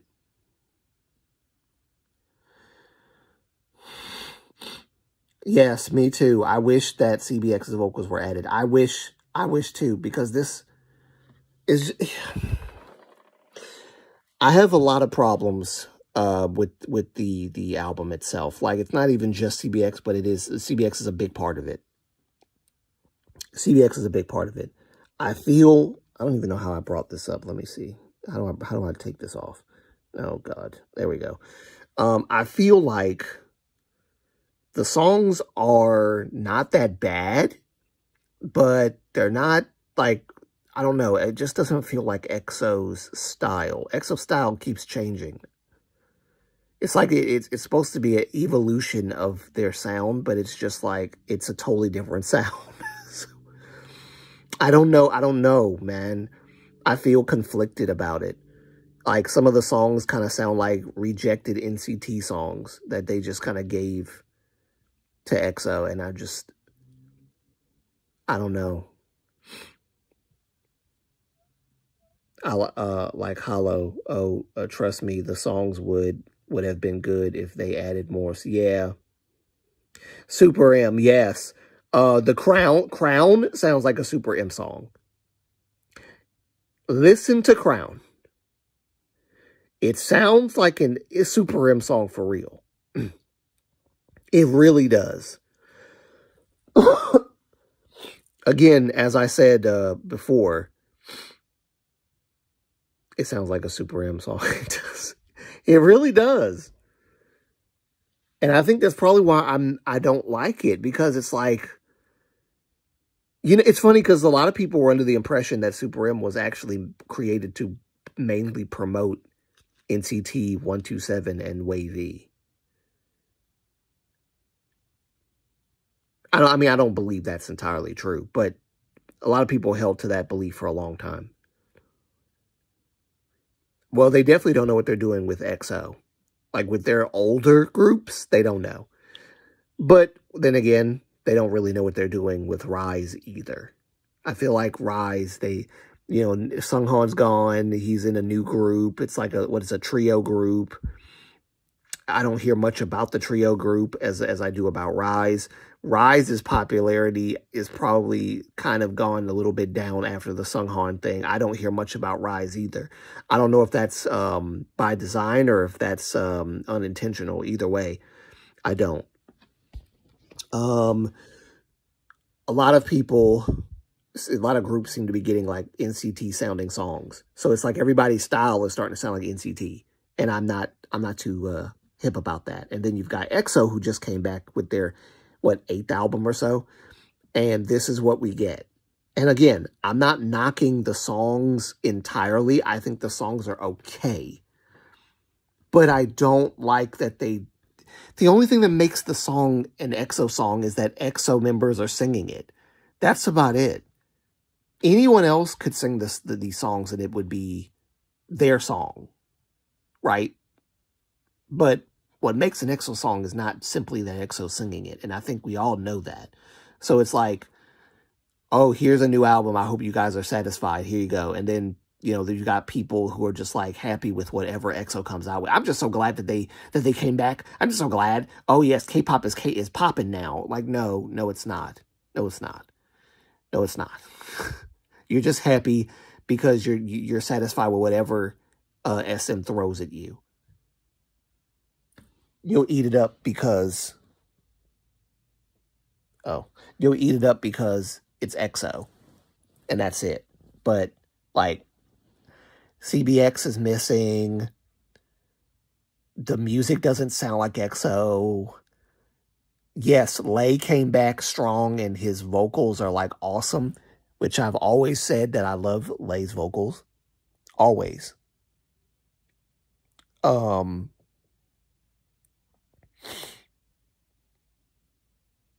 But I'm not too keen on liking this album yet. Really, I'm just not. And it probably will never grow on me because it's not like CBX are in the military and they made this album with like people missing. I liked Obsession, and Obsession, Jumin was not on it.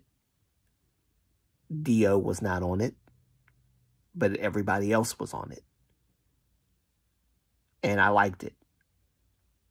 It wasn't It wasn't the best album, but it was definitely one of my absolute favorites for sure. But CBX, this is not the situation where like they're in the military and so we're just going to make an album. CBX are still here, and SM is still like on this whole you should give your 10% royalty fees to SM, otherwise you're not coming back. Oh, by the way, I wanted to pose this question because it does say on here, did SM lie? What I mean by did SM lie? Oh, let me read your comment first, Yunjin. Or they make wait, let me hold on because there's let's see, like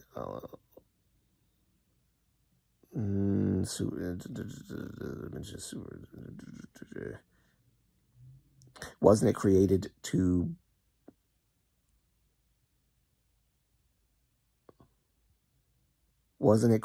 break us market, to break US market? Yes, it was. That project got abandoned fast. It did. It was created. It was funny. There was a guy that was arguing with me a couple of years ago that Super M was not created for the US market. And I was just like, what are you talking about? It clearly was created for the US market. They were singing in English. It was created to compete with BTS. And it was they called them the Avengers of K-pop, which okay. So all that stuff was all like targeted to the West, and you just don't get it. I don't understand. It was a rough one. Only aespa gets attention these days, song wise. They make JYP look competent, and that's not a compliment. It's not a compliment to JYP. Yoonjin said, true, LOL. It's the EXO's vocals that hold the group. The same people who raved about EXO's vocals are now like talking bad about CBX, which is so. Yeah, I've noticed that online. The same people that talked about EXO's vocals, now they don't even like, they talk trash about CBX. And this brings me to my question. When I say did SM lie, I'm talking about the situation regarding CBX where SM put out a statement implying that the EXO members in CBX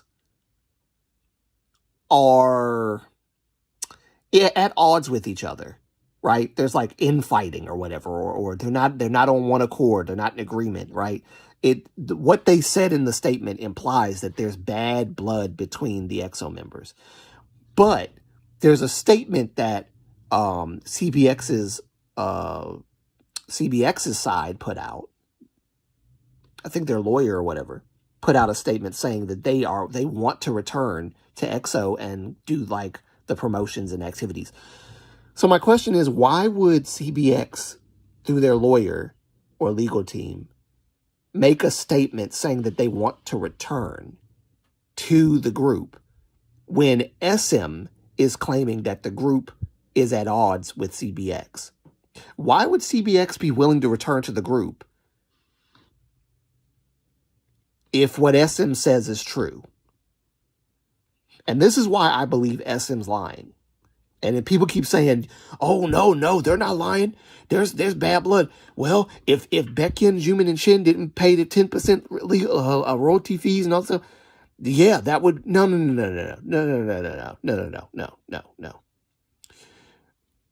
Like I said, if that's the case, and that's the issue, and it's true, and it's like something that SM didn't just pull out of their, backsides or whatever, then yeah, you pay the royalty fee. However, I feel like this is not about the royalty fee. In my personal opinion. Oh no, that could never happen. I think they're lying. I really do, because I remember, I could have swore it was Baekhyun, long time ago, was talking about how SM was trying to basically force him into signing this contract because it would be beneficial for all the members if he signed it. And he refused because he was like, no, this is a slave contract. And I'm just like giving the, face value of the whole conversation that was going on. Baekhyun was like, I'm not signing it because this is a slave contract and you want me to do all this crap. No. And so because he didn't sign it, all of the EXO members are at odds with him. I feel like that's what this is about. They're getting back at Baekhyun. And of course, Yumin and Shin are along with him because they're a part of his label that he established, which is now under 100, which is fine. But they're trying to get back at all of them. And I believe it has nothing to do with the 10%. I believe, personally, it has to do with Baekhyun refusing to sign that contract. I really believe that's what this is about. They're butthurt because Baekhyun didn't sign that contract, and they tried to like guilt trip him to say that this would be beneficial for all the EXO members. And he still refused. And so they're lying and saying that they're at odds with him. All the EXO members are at odds with him. But it can't be true if his legal team or if their legal team said they are all willing to come back and work with the EXO members, and they are longing to promote with them. Why would I want to promote with people that are at odds with me and don't want me around because they are angry with me, or they have some kind of hostility towards me because of whatever? Why would you willingly want to come back to that? So SM's got to be lying. They've got to be. I didn't think about this when I was making the video initially, but I've had time to think. And I was like, wait, something doesn't sound right here. I went back and read it, and I was like, yeah, something's off. How can you say that they're at odds with the CBX members, but then the legal team is like, yeah, no, we want to come back. They want to come back and promote and do it. Well, why would they want to come? Why would they want to come back and promote with a group of people that are at odds with them? And do you know like the amount of infighting that would take place if what SM says is true? So it can't be true. Money. Yeah. Ironically, I saw a bunny was on SM's side saying, why would SM lie?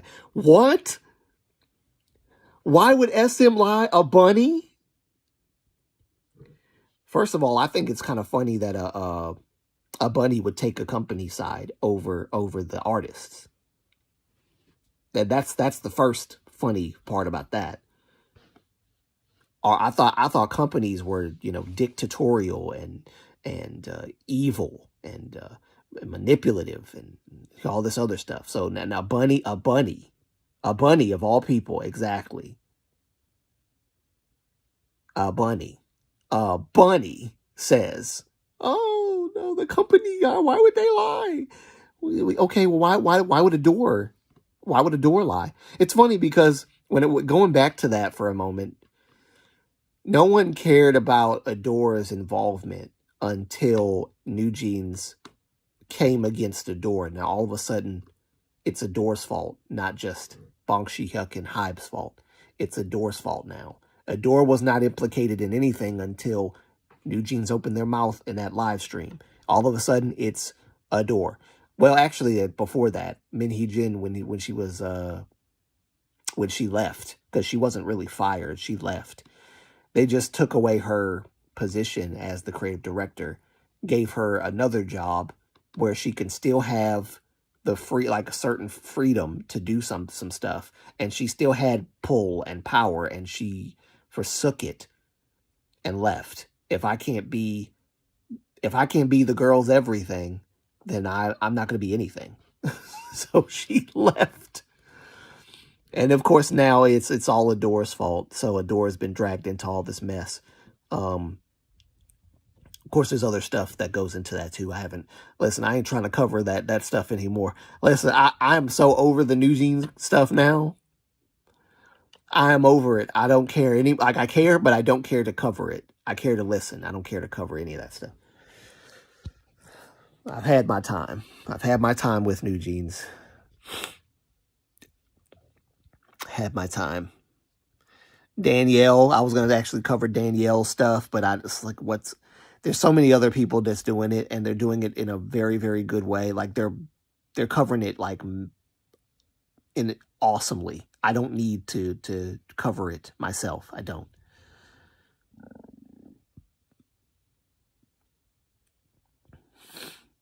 Wait, I guess it makes sense because they support Min Hee Jin, so they don't support the artist necessarily. Yeah, in that sense, it does make sense. Yeah, you're right.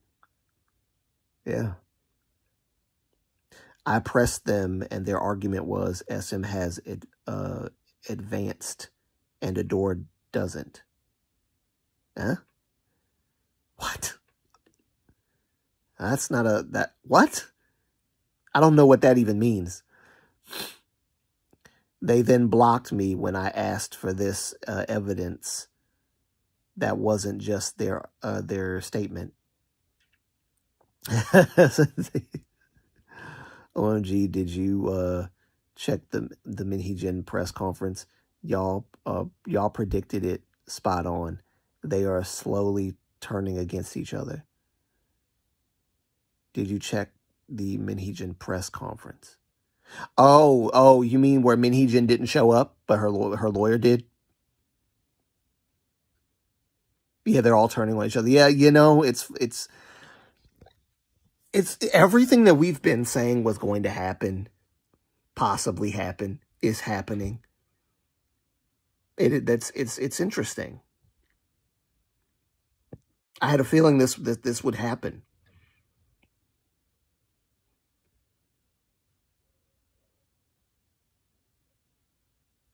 That's crazy. Yeah. Yeah, she didn't show up, which was already a red flag. She didn't show up to her own press conference, so her lawyer was speaking for her. I thought that was funny. We all predicted it months ago.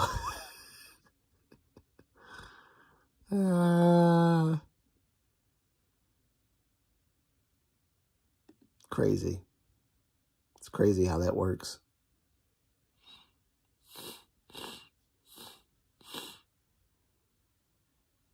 Crazy how that works. And now we are seeing and now we are seeing all of it unfold in real time. There we go. Yep. It really is like what more is there to be said? Everything that's happening now is a result of what we've already said would happen. This is nothing new. This is nothing new to those who have been covering this as truthfully and honestly as we possibly could. And it's funny because I was not planning on throwing my hat in the ring at all. But when I saw the danger that this could pose to these girls, like the stages of puberty, and because I really do care about young people getting the mentorship that they need in that sensitive, vulnerable moment in their lives, and not being manipulated by grown people on a chessboard, being like thrown around like pawns. And it's just, yeah, that, and then of course the whole precedent that all of this would set for future contracts. That was my two biggest concerns. And that's why I decided to go into it. But you see now what's happening now is a result of what we've been saying for the longest time. And it's not like I'm rejoicing in it, but it is like, look, I told you guys this was going to happen. I told you. We all told you. We all told you. You guys are defending Minhee Jin. You want to excuse her behavior. You want to excuse New Jean's behavior. You want to do all this stuff. Like, I just want to know, like, now that the majority of the girls are back, for the most part, with the exception of Danielle, like, Adore's going to have a dang good PR team to help get their careers back online, because right now, I don't really see anybody, I don't know, I don't see anybody clamoring for New Jeans. The idea that you can't trust Adore/Hybe, even with mountains of evidence, because they are corrupt, but SM is trustworthy, is mind-blowing. Yes, exactly. Exactly. Oh yeah, and Internet's Nathan is back to being called Internet's Nathan. Well, I wonder what brought that on. Well, if you were going to come back to being Internet's Nathan, why change your username and all this other stuff? Why even do that? Why go through the trouble of changing it when you were just going to go back to being Internet's Nathan? I guess he wanted to wait till the smoke died down or whatever. He'll never be able he'll never be able to live that one down, like what he said. He'll never be able to live it down. You can delete the video, but you'll never be able to live it down at all. It happened. It's literally an I told you so, like every single forum, all the working bunnies were like, hey girl, that's not how it works.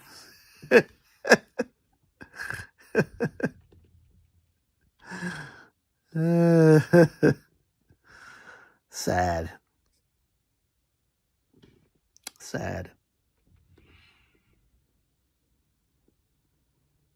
Wow. It's just amazing how much nonsense one person could cause in the span of, 2 or 3 years. It's mind-blowing. It's just mind-blowing.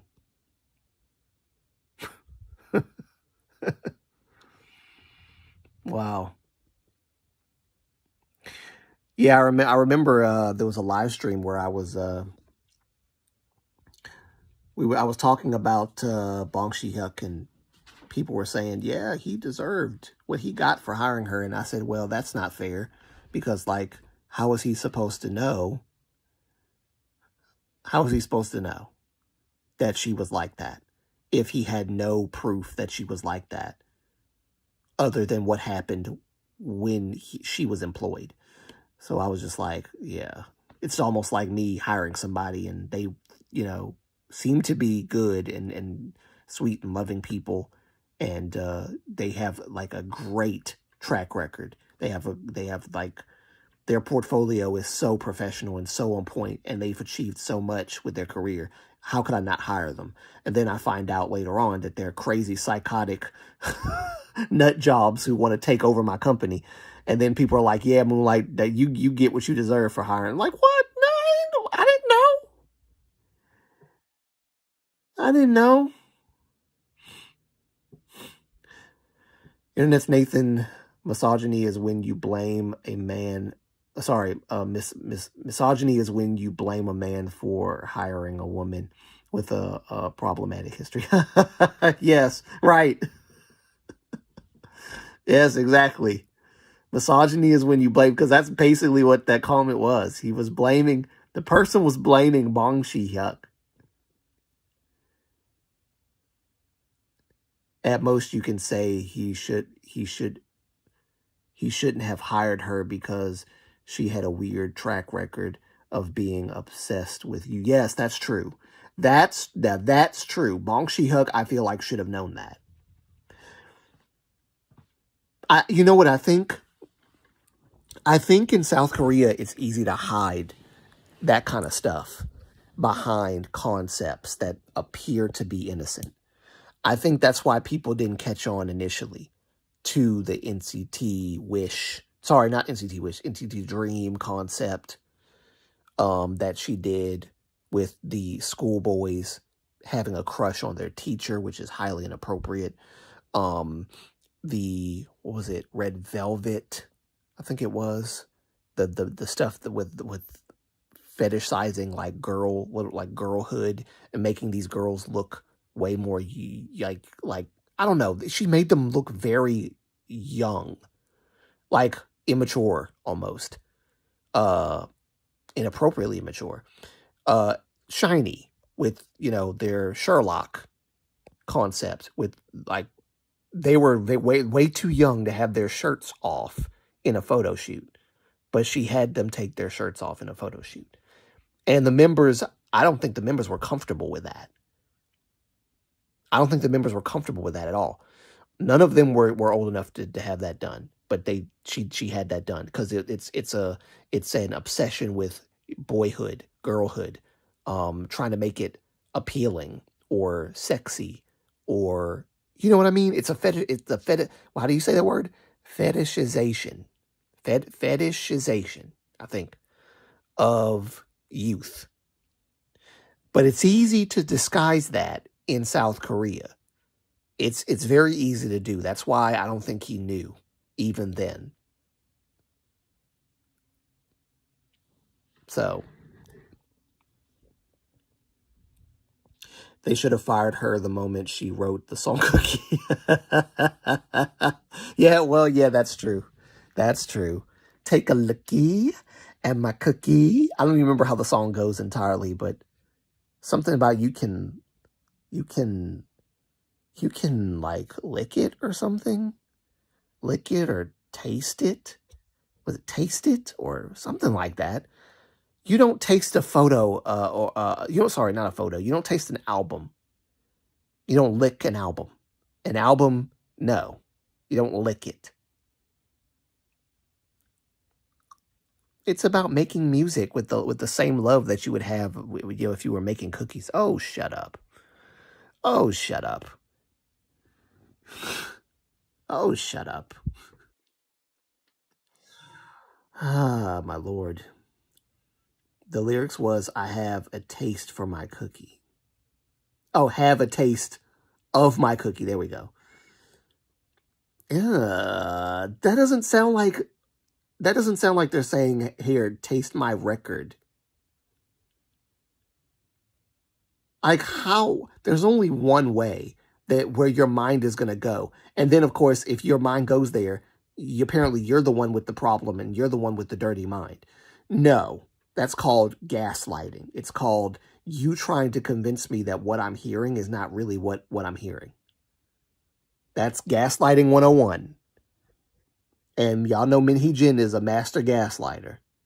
That's what she do. Sorry, babe. Sorry, hun. We all see it. Again, they were all minors, but one. Yeah, I mean, according to South Korea's law, anyway, I don't even want to go there. The age to be prosecuted as an adult is, oh God, it's crazy that's the age. Like, was it 14 or 13, something like that? You can be prosecuted as an adult. And you're actually not adult age or juvenile age at that point. But I don't even know if South Korea has a juvenile system. I assume they do, but I don't know. Because if the age starts at 14 or 13 to be prosecuted as an adult in court, that's weird. That's strange. Well, they're grown according to the law. They're not grown according to biology. They are minors. Minors singing inappropriate lyrics. Exactly. Take a lookie at my cookie. That does not sound like take a lookie at my record. at my song. The way that the way that it is being sung and the lyrics that they are singing are very suggestive. And young girls should not be singing suggestive lyrics like that. Again, it's the whole, you guys are too dumb to realize what's going on here. Then when we do realize it and we call it out, no, that's not what it's about. It's about making cookies. It's about making music with the same love as making cookie. Yeah, that's what it's about. That's what it's about. I think I got it. I think I got them, guys. They'll never figure it out.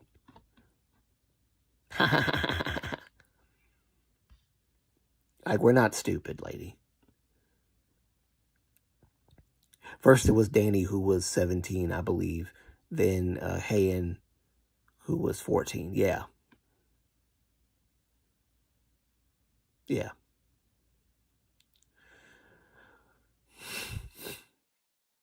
And then, of course, a lot of fans are mad at Danielle, too, because of that YouTube video that she made or whatever with her little statement. Was it YouTube? Was it YouTube or was it Instagram? Was it YouTube? I can't even remember.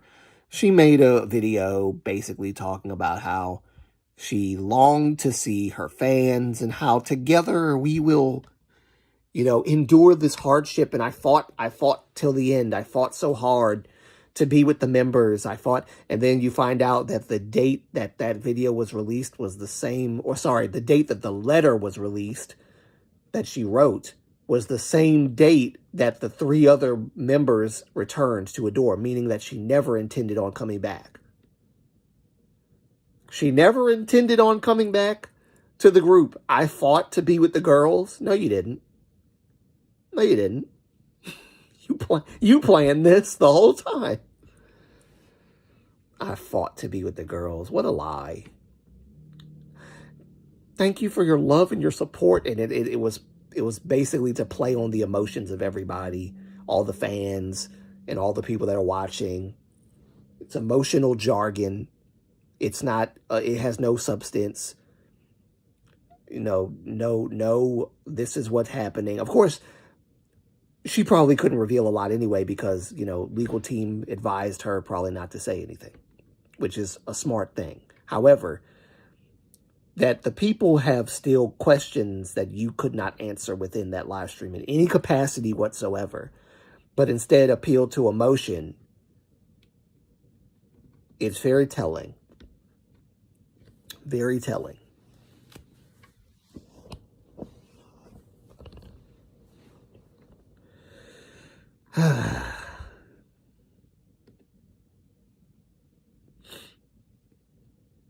It's like icons who were upset at people calling out Hybe America for making choreo with twerking in short skirts when Cat's Eyes still had a minor. Yeah. But people don't know what's inappropriate or appropriate anymore. They think that in Hypen's Bite Me choreography with the women and them dancing like in a sensual way with the women was like inappropriate. And I'm just like, I don't see anything wrong with this. I don't see anything wrong with it at all. The women weren't wearing anything, revealing or anything like that. And the boys, they're boys and they're dancing with girls. And it's a really sexy song. Obviously, Come Over and Bite Me. Like, come on. I loved it. But people got mad about it. Like, this is inappropriate. They said that they were trying to like protest against the choreography, like saying that if these boys are gonna dance this song, then the girls should not be there. And all it was like a bunch of girl fans being jealous that the female dancers were like all up on the guys. But Antonio, twerking isn't sexual. You're the problem.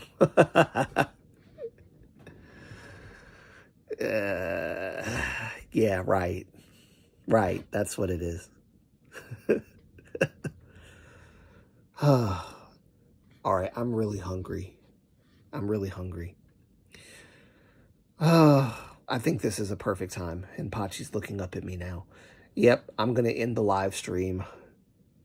I'm going to end the live stream here. We'll talk more about this later on another live stream. Definitely plan on doing it. So, yep, that's what my plan is. I will do... Oh, didn't mean to do that. There we go. So, yeah, that's what I'm going to do. We're going to talk about this again. But I did want to make this live stream to basically tell you guys that just brace yourself for the video that's about to come out tomorrow. Please, please do. Some of you are going to like it. Some of you probably won't because you're going to think I'm being foolish or silly and this is a serious subject. But what the narrative is about this cultural appropriation in music that I'm hearing, it's not serious at all. It's not serious at all. And I'm going to show it in that beautiful video that I just finished. So, yeah, look forward to it. It's going to be fun. It's going to be fun. I put a lot of work into it. It is dumb, Riker. It really is. It is so dumb. Man, time really passed.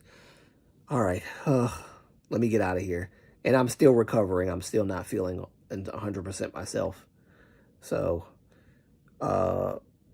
even if you think twerking isn't inherently sexual, they still did it in short skirts with their butts. Yes. Well, yeah, that's true. That is a bit much. That is a bit much. Okay, that is a bit much, and I'll agree with that. But the Bite Me choreography with the women that weren't wearing revealing clothing at all, dancing with the guys, I don't see that as a problem at all. And people trying to put those two things together and trying to make it seem like that's what Bite Me was, like, get out of here with that. That's like, no. It's just a bunch of jealous K-pop girls that were, you know, jealous and upset because they were Korean girls that could dance, dancing with the guys. I wish it was me. It was like the Justin Bieber, that should be me, holding your hand. It was they were having that moment in their heads while they were watching and raging out over the girls dancing with in Hypen. No, I agree with you though on the mini skirts and stuff. Right, they grabbed their waists. They were jealous, Riker. That's what it was. They were jealous that it wasn't their waists that were being grabbed. I want Jay to grab my waist. I want Sunu to grab my waist. What about my waist?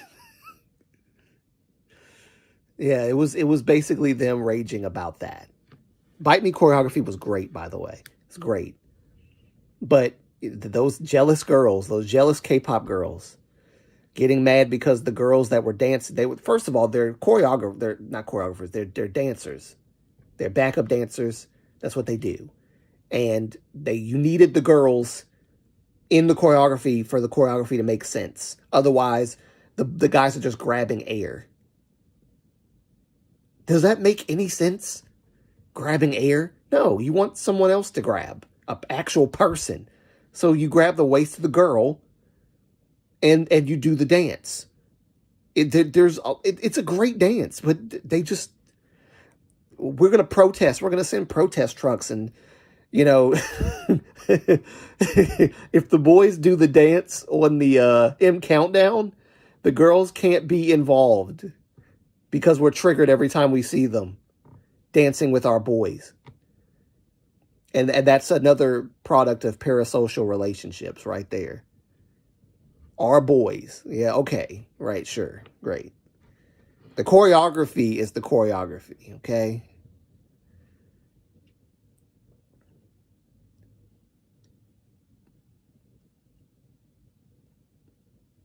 It was a more mature song, but much more appropriate for a minor to do, which Nikki was at the time. Yeah.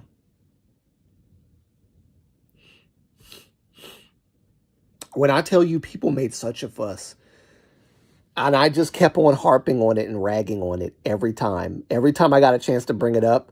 In fact, it's funny because I think I did a reaction video all those years ago to Bite Me, just to just to trigger the even more trigger the people that were like, oh no, no, no, not the women. Get the women out of there. No, I don't like that they're grabbing their waist. Oh, I don't like. Oh, like, come on, y'all. It's a dance. It's a dance. And it's an appropriate dance. It's not like a bad dance or something. You got to stop treating these people like babies sometimes. Now, of course, like I said, the women wearing like the mini skirts and stuff, that's inappropriate. And doing like these little twerking and stuff with mini skirts on. Or even the K-pop girl groups they're wearing very, really tight clothing that they can barely move in, and they still have them trying to do stuff. That skirt's too short. Don't get down on the floor that low. And you know, a lot of those girls in the girl groups did not like a lot of the wardrobes because of the dance moves they had to do wearing those clothes. And they still did it. And then they're like, oh, I don't know why this guy jumped on the stage trying to get to this girl.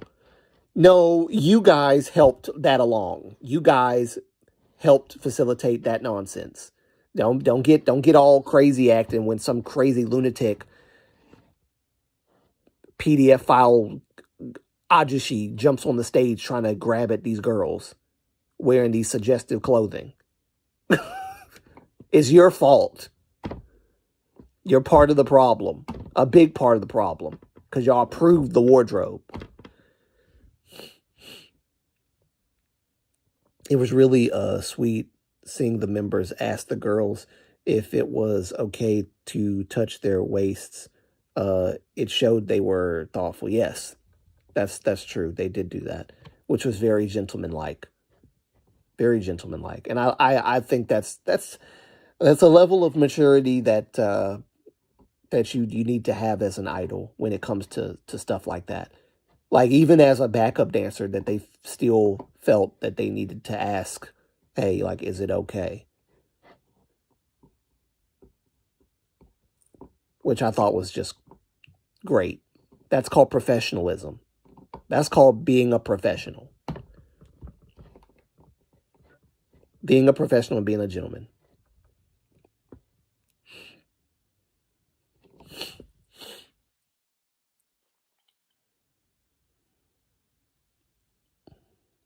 My boy is out here knocked out on the floor on his little bed, just sleeping. I'm glad.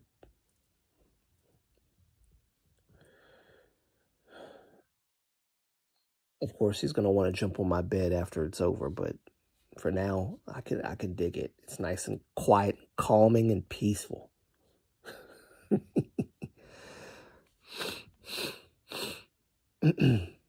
Jay accidentally touched the dancer's butt, and he apologized like 10 times. Oh,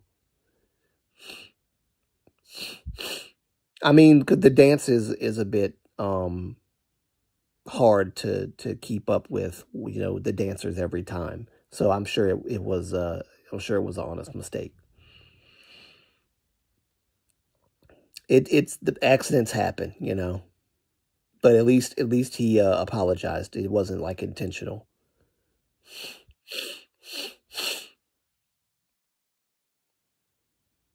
But that's professionalism. That's how you're supposed to be. So, all right. I've been on here too long already. 2 hours.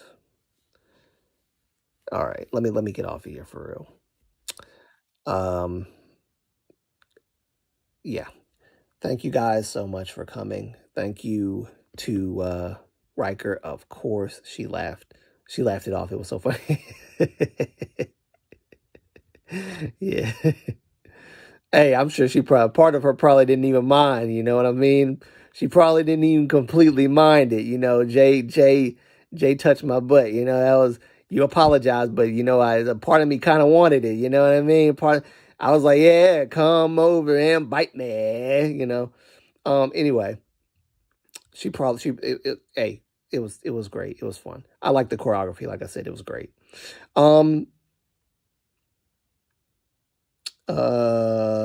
Yoongjin, thank you for coming, and Riker, thank you as always. You are probably one of the most consistent, if not the most consistent person to come to the live streams. Sometimes it'd just be me and you chilling. She was laughing and blushing. I bet. But yeah, you sometimes it'd just be me and you on these live streams just chilling and chopping it up. And I appreciate it. I don't mind it. I think it'll be even harder if there was a lot of people here. And then imagine like there's 30, 40 people in the chat and you're the only mod. Man, that would be tough. That'd be tough. Unless they're all just decent people. Then you have an easygoing time. But yeah, thank you guys for coming. Thank you. I will upload the video tomorrow. It'll be out. I'm going to upload some more YouTube shorts, of course. I'm going to try to do this thing where I do YouTube shorts a lot. And that way I'll give myself time to pace through the next video. So I'll give myself time while YouTube shorts are constantly coming just about every day. I'll try to do that. So I think that's how I'm going to try to do this from now on. Especially if the video is pretty long, then I'll have plenty of time. Or if I just, have 2 videos already in the works that's already done, and then I make YouTube shorts out of them. So that's what I'll do. To give myself time to get away from YouTube even and relax and take care of myself, take care of this dog, make sure mom is good and all that good stuff. Yeah. And then, of course, every now and then do a live stream.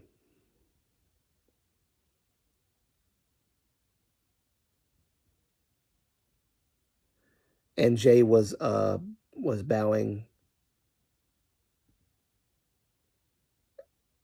Jay was bowing and suffering like her comment. Oh, like he committed a sin. Got you. Oh, poor Jay. Okay, I'm done. Have a great day.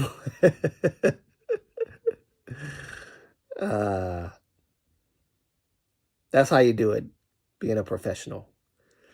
Oh man, thank you guys for coming. Thank you so much. I appreciate it as always, and I'm looking forward to our next live stream. Of course, like I said, I got a video coming out tomorrow. Look forward to it. More YouTube shorts coming. That'll give me some time to pace myself so I can make the next video. Cultural appropriation and discovering what is and what isn't, and having a more nuanced conversation. That is the theme of this year. This is going to be a rough year. I don't know how I'm going to have 365 days with Doc talking about this, but of course it's not going to be all cultural appropriation videos. There's going to be some fun stuff too, so don't worry about that. Yeah, a lot of stuff coming. I'll see you guys in the next one. Give me some time to rest. I am still recovering from shoveling snow and getting sick, so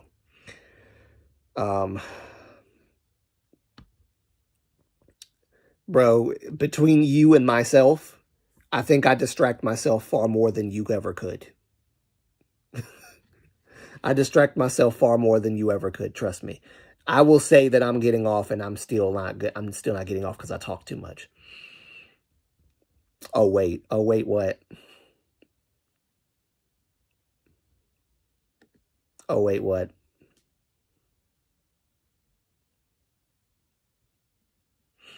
I have a wedding date. It's October 13th. Sorry, I'm late. Oh, Jungtae, I'm about to leave. Jungtae, you came too late. Jungtae, no. I was about to leave. How could you? It's all good. It's It's good to see you, Jungtae. I have a wedding date. It's October 13th this year. Yes, sir. Yes, sir. Wait, where's my celebratory stuff? Get my celebratory stuff out here. Where is it at? Where's my I had it.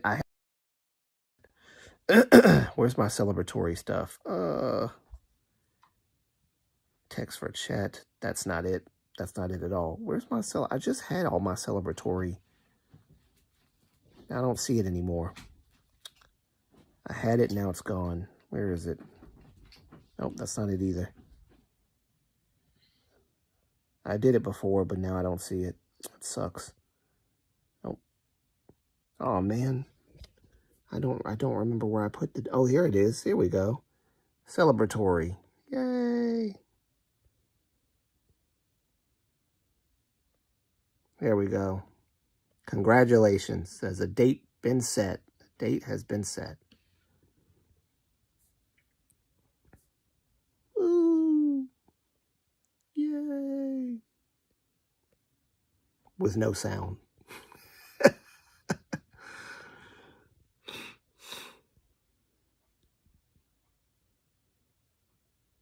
Congratulations, guys. Congratulations.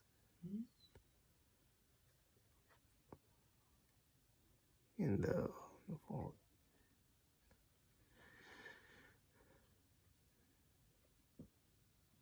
No panda and bamboo avatar. No, not today.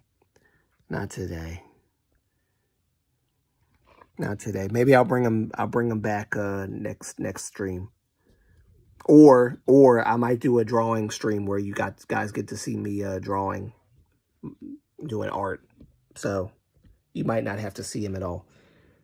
Stay safe. We are only 30 degrees. Sorry. Yes, it's it's actually in the teens here in Baltimore. Last I checked, it was 18 degrees. It's really, really cold.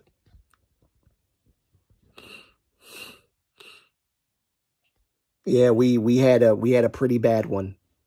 We had a pretty bad one up here. We haven't had a snowstorm like this in 10 years. So this was pretty bad. By the way, guys, before I leave, I told you I get distracted by my own self. Did y'all know that in Baltimore, I don't know if it's in Maryland, I think it's all Maryland. In Maryland, if you live in Maryland, you have to shovel the snow off of the sidewalk where your house is. Otherwise, it's a $50 fine. First of all, that's stupid. Second of all, most of the sidewalks are covered in mountains of snow. Ain't nobody doing that. Ain't nobody shoveling the snow off of their sidewalk. Ain't nobody. If I showed you what my neighborhood looked like, ain't nobody.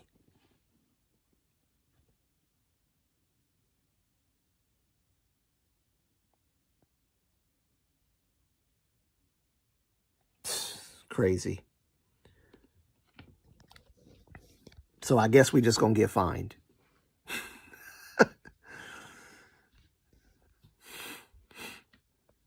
It's crazy. It's crazy. Yeah, good boy. Good boy. You sleeping peacefully. Good boy. That's a good boy. Yep, Pachi got his first experience with falling snow that day, and he was running around and playing in this. Actually, I think I'm going to make a YouTube short of Pachi running around in the snow. I think that'll be fun.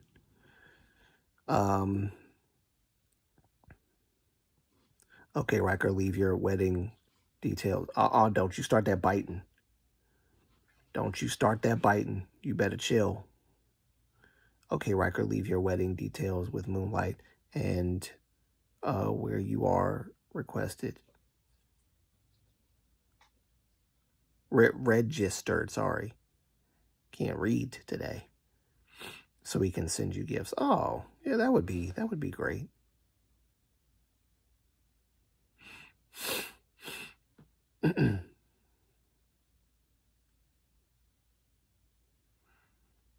Yeah, because even though I might not be able to show up, it'd be cool if I could at least like send a gift. I'll talk to Mama M because she already knows about your wedding. I told her that you guys are getting married. She was like, "Oh my God!" Oh, it's like, yeah, it's great.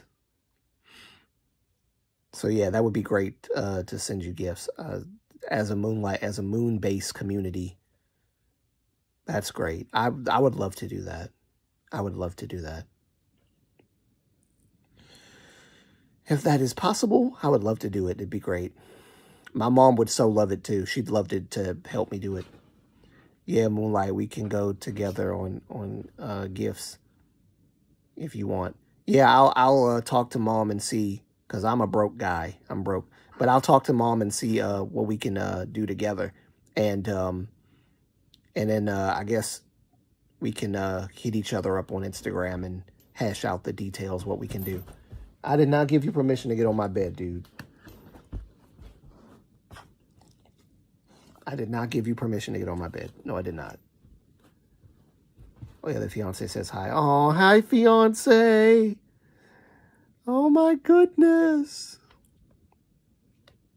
The future Miss Jeffrey.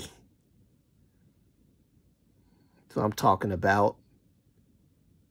Are we allowed a name? I think he said what her name was before, and I actually. Not many people get her name right, but I think I said it right the first time. I'll let you stay up here since you're being good.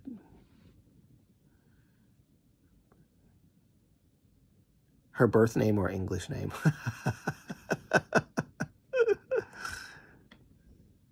Both.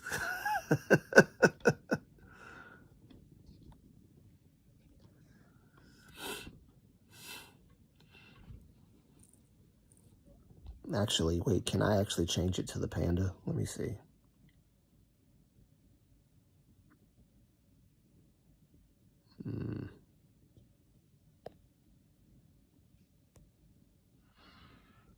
Here's the panda. Here's the panda. I forgot I could do this.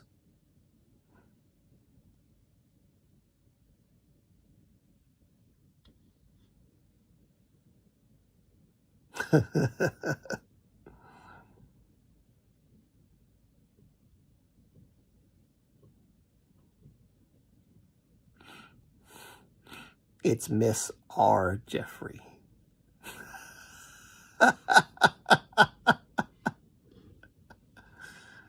Yes.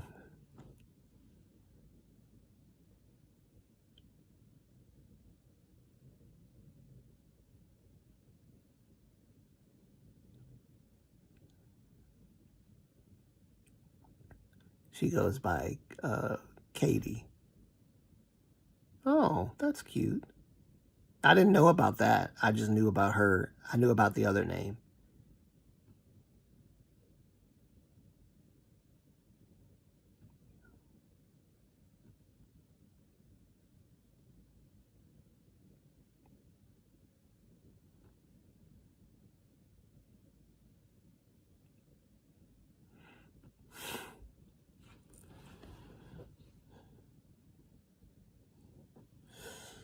Oh boy. Myung. Myung. How did I say her name last time? It was me. It's Myung. Myung, right? My Hyung. Hyung. I'm probably not going to do it right this time because it's been too long since I've actually seen her name. She prefers her birth name, though. Especially from me. Oh. I am just over the moon happy for you, brother.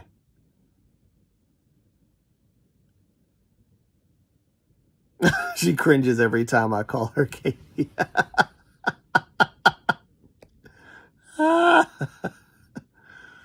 That's funny.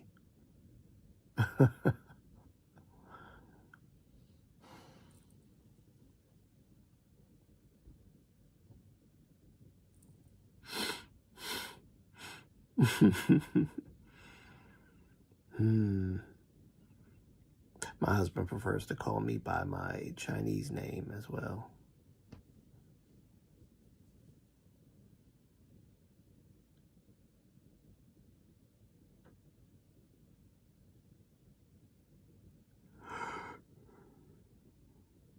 Okay, so it is Mi Hyung. Mi Hyung. Okay. It is Mi Hyung.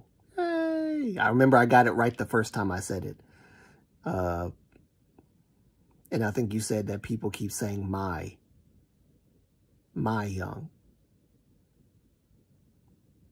But it's actually Mi Hyung. I'll try to remember it. Maybe I should write it down. I suck at remembering names. I remember faces, but names sometimes escape me. So,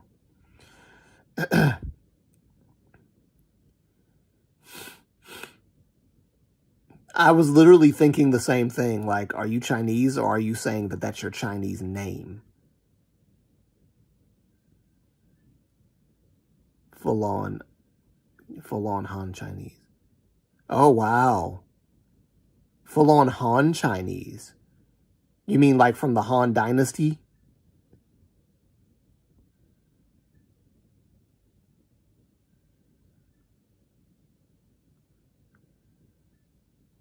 Oh, Hong Kong mother. No, wait, sorry. Father Hong Kong, mother Taiwan. What? Get out of here. I didn't even know you were Chinese. I didn't know you were Asian at all.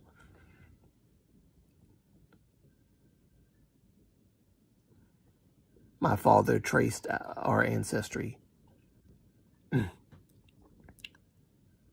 So you guys were a part of the Han Dynasty, huh? Get out of here.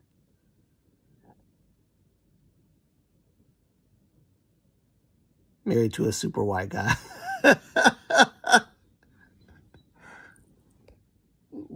What? What's wrong? Why are you making that noise? You should not be making that noise. You should not be making that noise. Okay? Yeah, I'll pet you for a little bit so you can not feel bad. Full on English, Irish, German. Wow.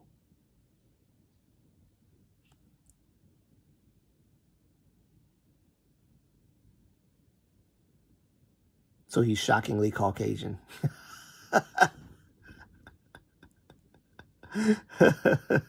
You saw it twice.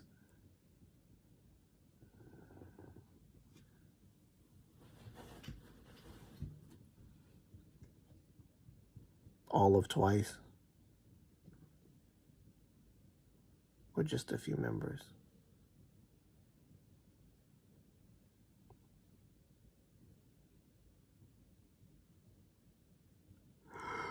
Ooh.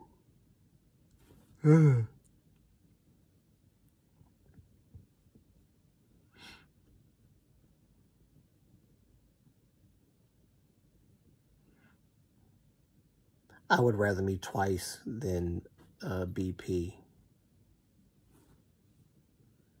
Specifically, she said, I'll accept you cheating with some.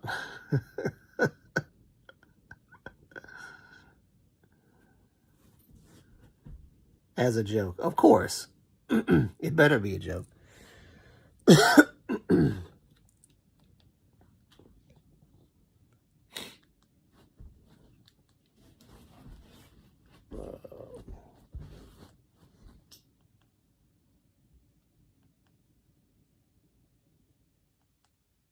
Oh, that's hilarious. Somebody's somebody's live stream showed up. Mig's Mix Vlog, and it has Prism Life. My voice is going bad right now. Jesus.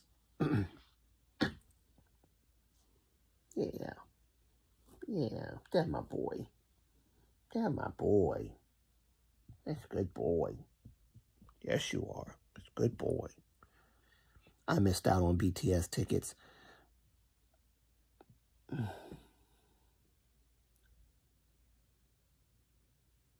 I'd be concerned if it wasn't a joke. I bet.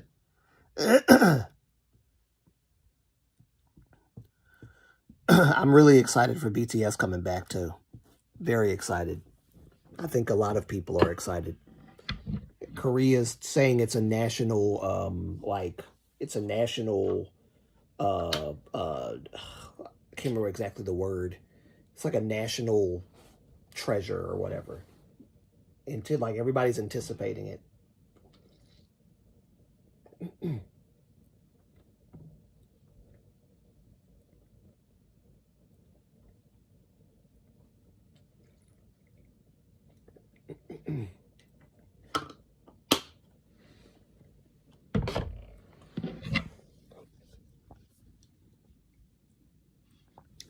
gonna feed you in just a minute, buddy.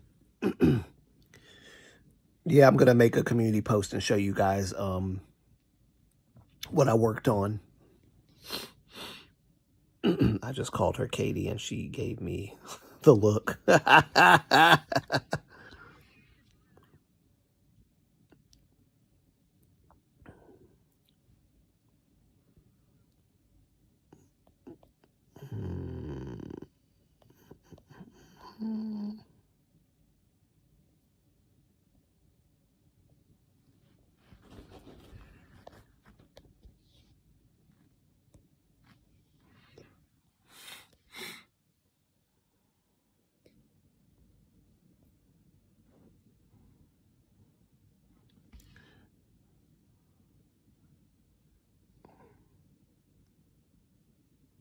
Has she narrowed down the dress yet? I'm going to wear a traditional hanbok. Well, you know, there's in some Korean weddings, there's like two types of like, I guess, ceremonial attires. There's the tux and the dress, and then there's either the kimono if you're in Japan, and in Korea that's the hanbok. So they wear both technically most times. My older brother, when he married his wife, who's Japanese, they wore the tux and the dress, and then they changed into the kimonos. So I think South Korea is pretty much the same.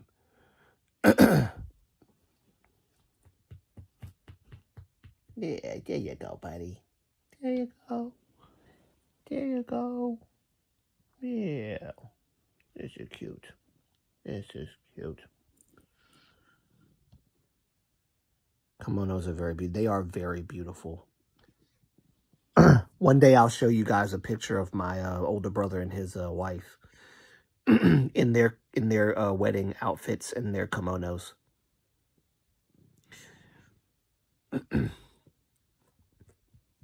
Yeah. And by the way, my brother is expecting his third child, which is, I'm not on Insta or Facebook. Oh, really? Well, we have to figure out a way to coordinate if we're going to do it. Do you have an email attached to your channel? Yes. Well, I don't know if it's attached to my channel. Let me see. I think it is. I think it is. I think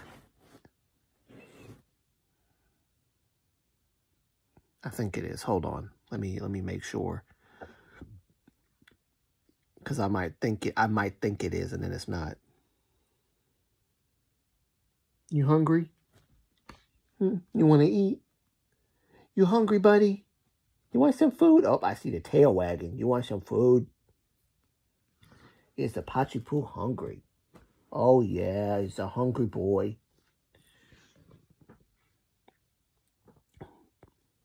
Traditional white off shoulder with the train. Then white hanbok. Yep.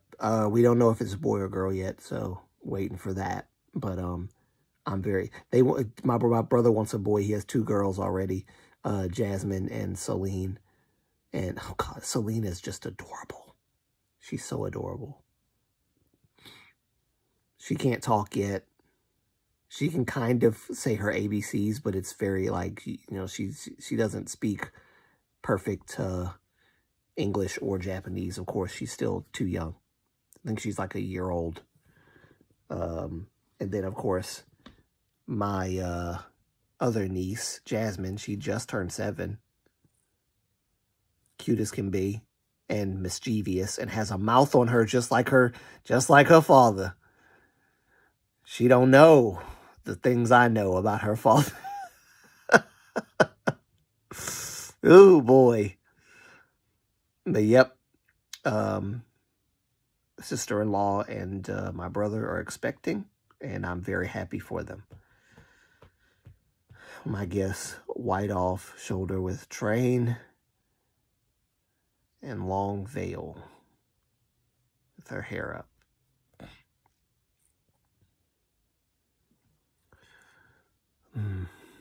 Gosh, is it already about to be 3 hours? I really do need to end this live stream. I was supposed to end this live stream a long time ago. Man. And I'm still on here. It's all Jungtae's fault. But Jungtae, I did not know you were Chinese. I didn't know you were Asian at all. That's a discovery. That's a discovery. That's awesome. I'll follow up on your email, Moonlight. Yeah, I'm going to look in and make sure that my email is connected to my YouTube channel. That way, if it's not, I'm going to update it as soon as possible so that you can contact me via email. And we can work things out there. That's what I'll do. So, yeah, you're clearly hungry because you're biting me. And I don't like you biting me like that. You know I don't like that, right? Yeah, that's right. Take your paws off. Yeah, so I'm gonna go. I'm gonna feed the dog and feed myself, and then I'm gonna work on probably some more YouTube shorts, get some rest because I'm still recovering, and I'm gonna show you guys a community post with my latest drawing on it.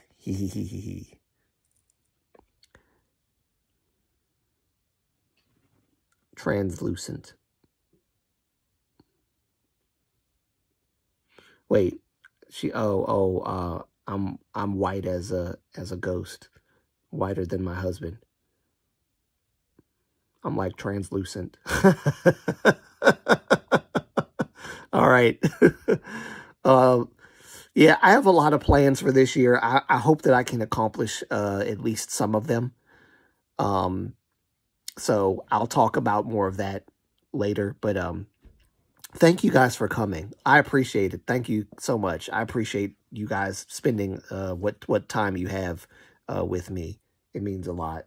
So, you want to say goodbye, Pachi? You want to say goodbye? You want to say goodbye to the people? Huh? Huh? You want to say goodbye? No, don't bite. No bite. Want to say goodbye? Say goodbye. No, don't bite me. Say goodbye. Say goodbye. Say goodbye. Say it. Say goodbye. Say goodbye. Say it. Say it. Say it. Say goodbye. Come on. Say it. Say it. Burr. Burr. Say it. Say it. Burr. Burr. Say it. Say goodbye. Burr. No, stop biting me and say goodbye, boy. Hey, stop biting me and say goodbye. Burr. Burr. Say goodbye. Burr. Burr. Say goodbye. Say it. Say goodbye. Say it. Say it. Say it. Say it. Say it. Stop biting me and say it. Say it. Say it. Say goodbye. No. Say goodbye. Say goodbye. Oh my God. Never mind. This is gonna take far too long. I done got him hyped up for nothing. Get off me. Get. Boy, get. See that? See what he did? Get up off me. Get up off me, boy. Get up off me, boy. Get up off me. Get off me. Get off me. Get off me. All right. Bye, y'all. Bye.